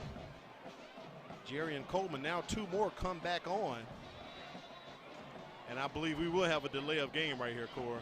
Yeah, you want to take it down as long as and far as you can, but really, it would be interesting to see if Vigor wants to go ahead and punch it in. First down.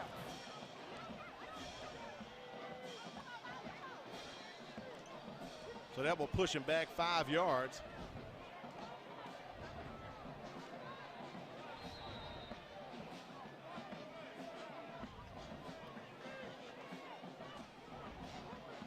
And the Wolves just taking their time for the most part. Want to make sure you have the right personnel. You want to have a clean snap from the center to the quarterback. I expect Anthony Mix Jr. to stay under center right here for this one, Corey. As he does, hands off to Ja'Cory Barnes. Surprised he just didn't take a knee, Corey, on that particular play.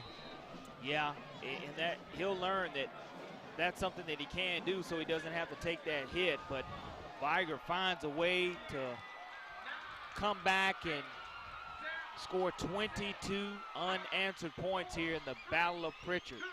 Well, 20 in the second half. They were down 13-2. at halftime. They had the safety, but the Vigor Wolves pull it off. They get the win here over Blount, 22-13. Great ball game we had, Corey, for a while there. We kind of called it a flag fest, especially in the first half, as many, we know on the books we had 14 penalties called, but there were many more because they were offsetting. Yeah, absolutely. But again, the unanswered points, because we were at 13-0, and then you turn around and you look at the momentum being given not only by the performance on the field, but also when you start doing positive things, the fans and the band get into it.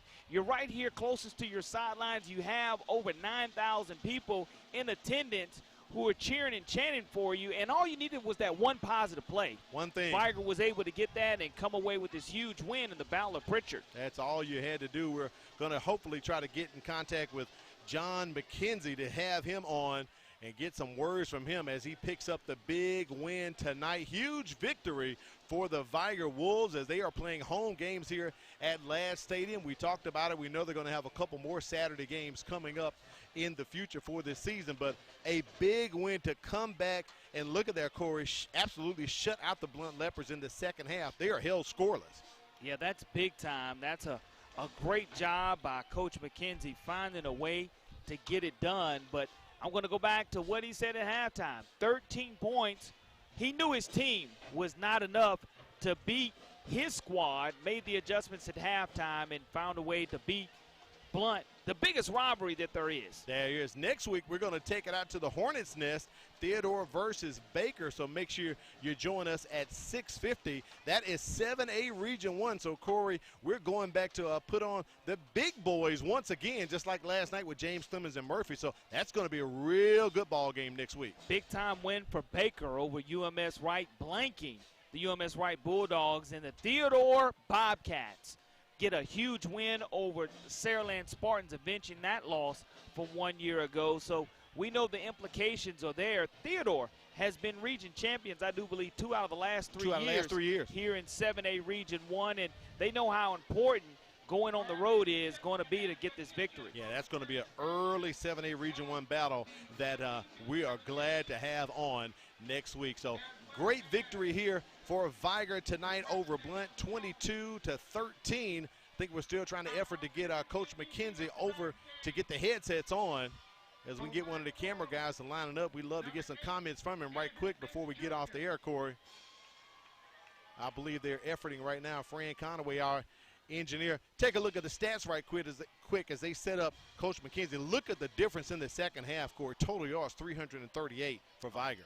159 passing yards where they only had 4 at halftime. No turnovers by the Wolfpack, 2 by the Blount Leopards created in the second half. You look at the total number of penalties, though, 21 total penalties, over 200 total penalty yardage. We didn't like those old dirty rags, Coach Gamble, being thrown on the field. But when you go back and look at my checklist at the beginning of the game, Vigor needed depth factor, control the line of scrimmage, and create turnovers. They were able to do that.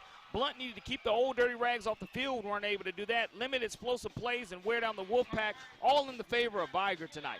Let's take it down to the field and talk with head coach John McKenzie gets the win. Coach McKenzie, you told us going into halftime that it was going to take more than 13 points to get a win tonight, and your words rang out true. You held the Leopards scoreless in the second half. How's that feel?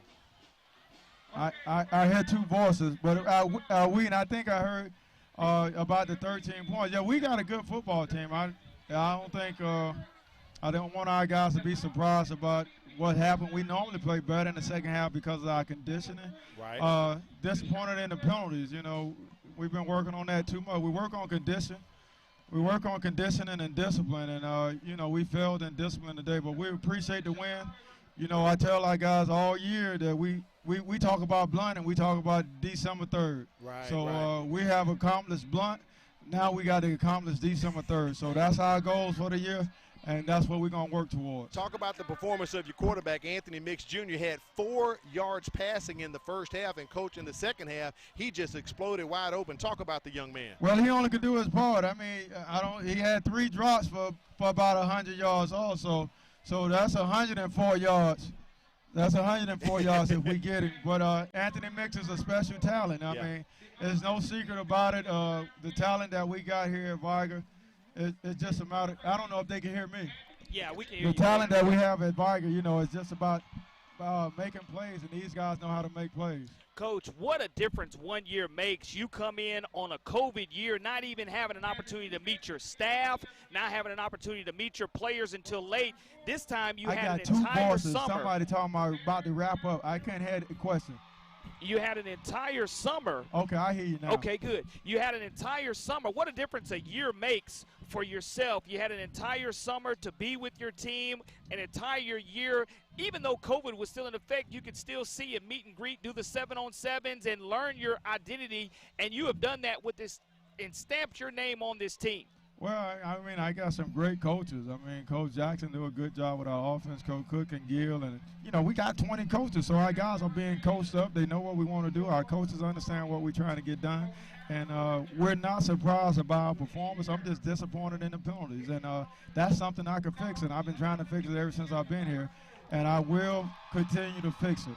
All right, Coach McKenzie, we do appreciate it. Congratulations on the win. Head on out there with the team. We do thank you so much. All right, thank you very much. All right, Corley Blount, there it is. Vigor gets the win tonight, 22-13 over the Blount Leopards. For Corley Bounty, China Powell, our statistician, engineer Fran Conway, our executive producer Quinn Howard, and director Wade Ford. I'm Al Wheaton, thanking you for joining us tonight for the Battle of Pritchard here at Lab People Stadium. We're coming back next week with Theodore versus Vigor, Theodore versus Baker for another edition of the MCPSS High School Football Game of the Week, brought to you by Bishop State Community College. Have yourself a great night and a great weekend.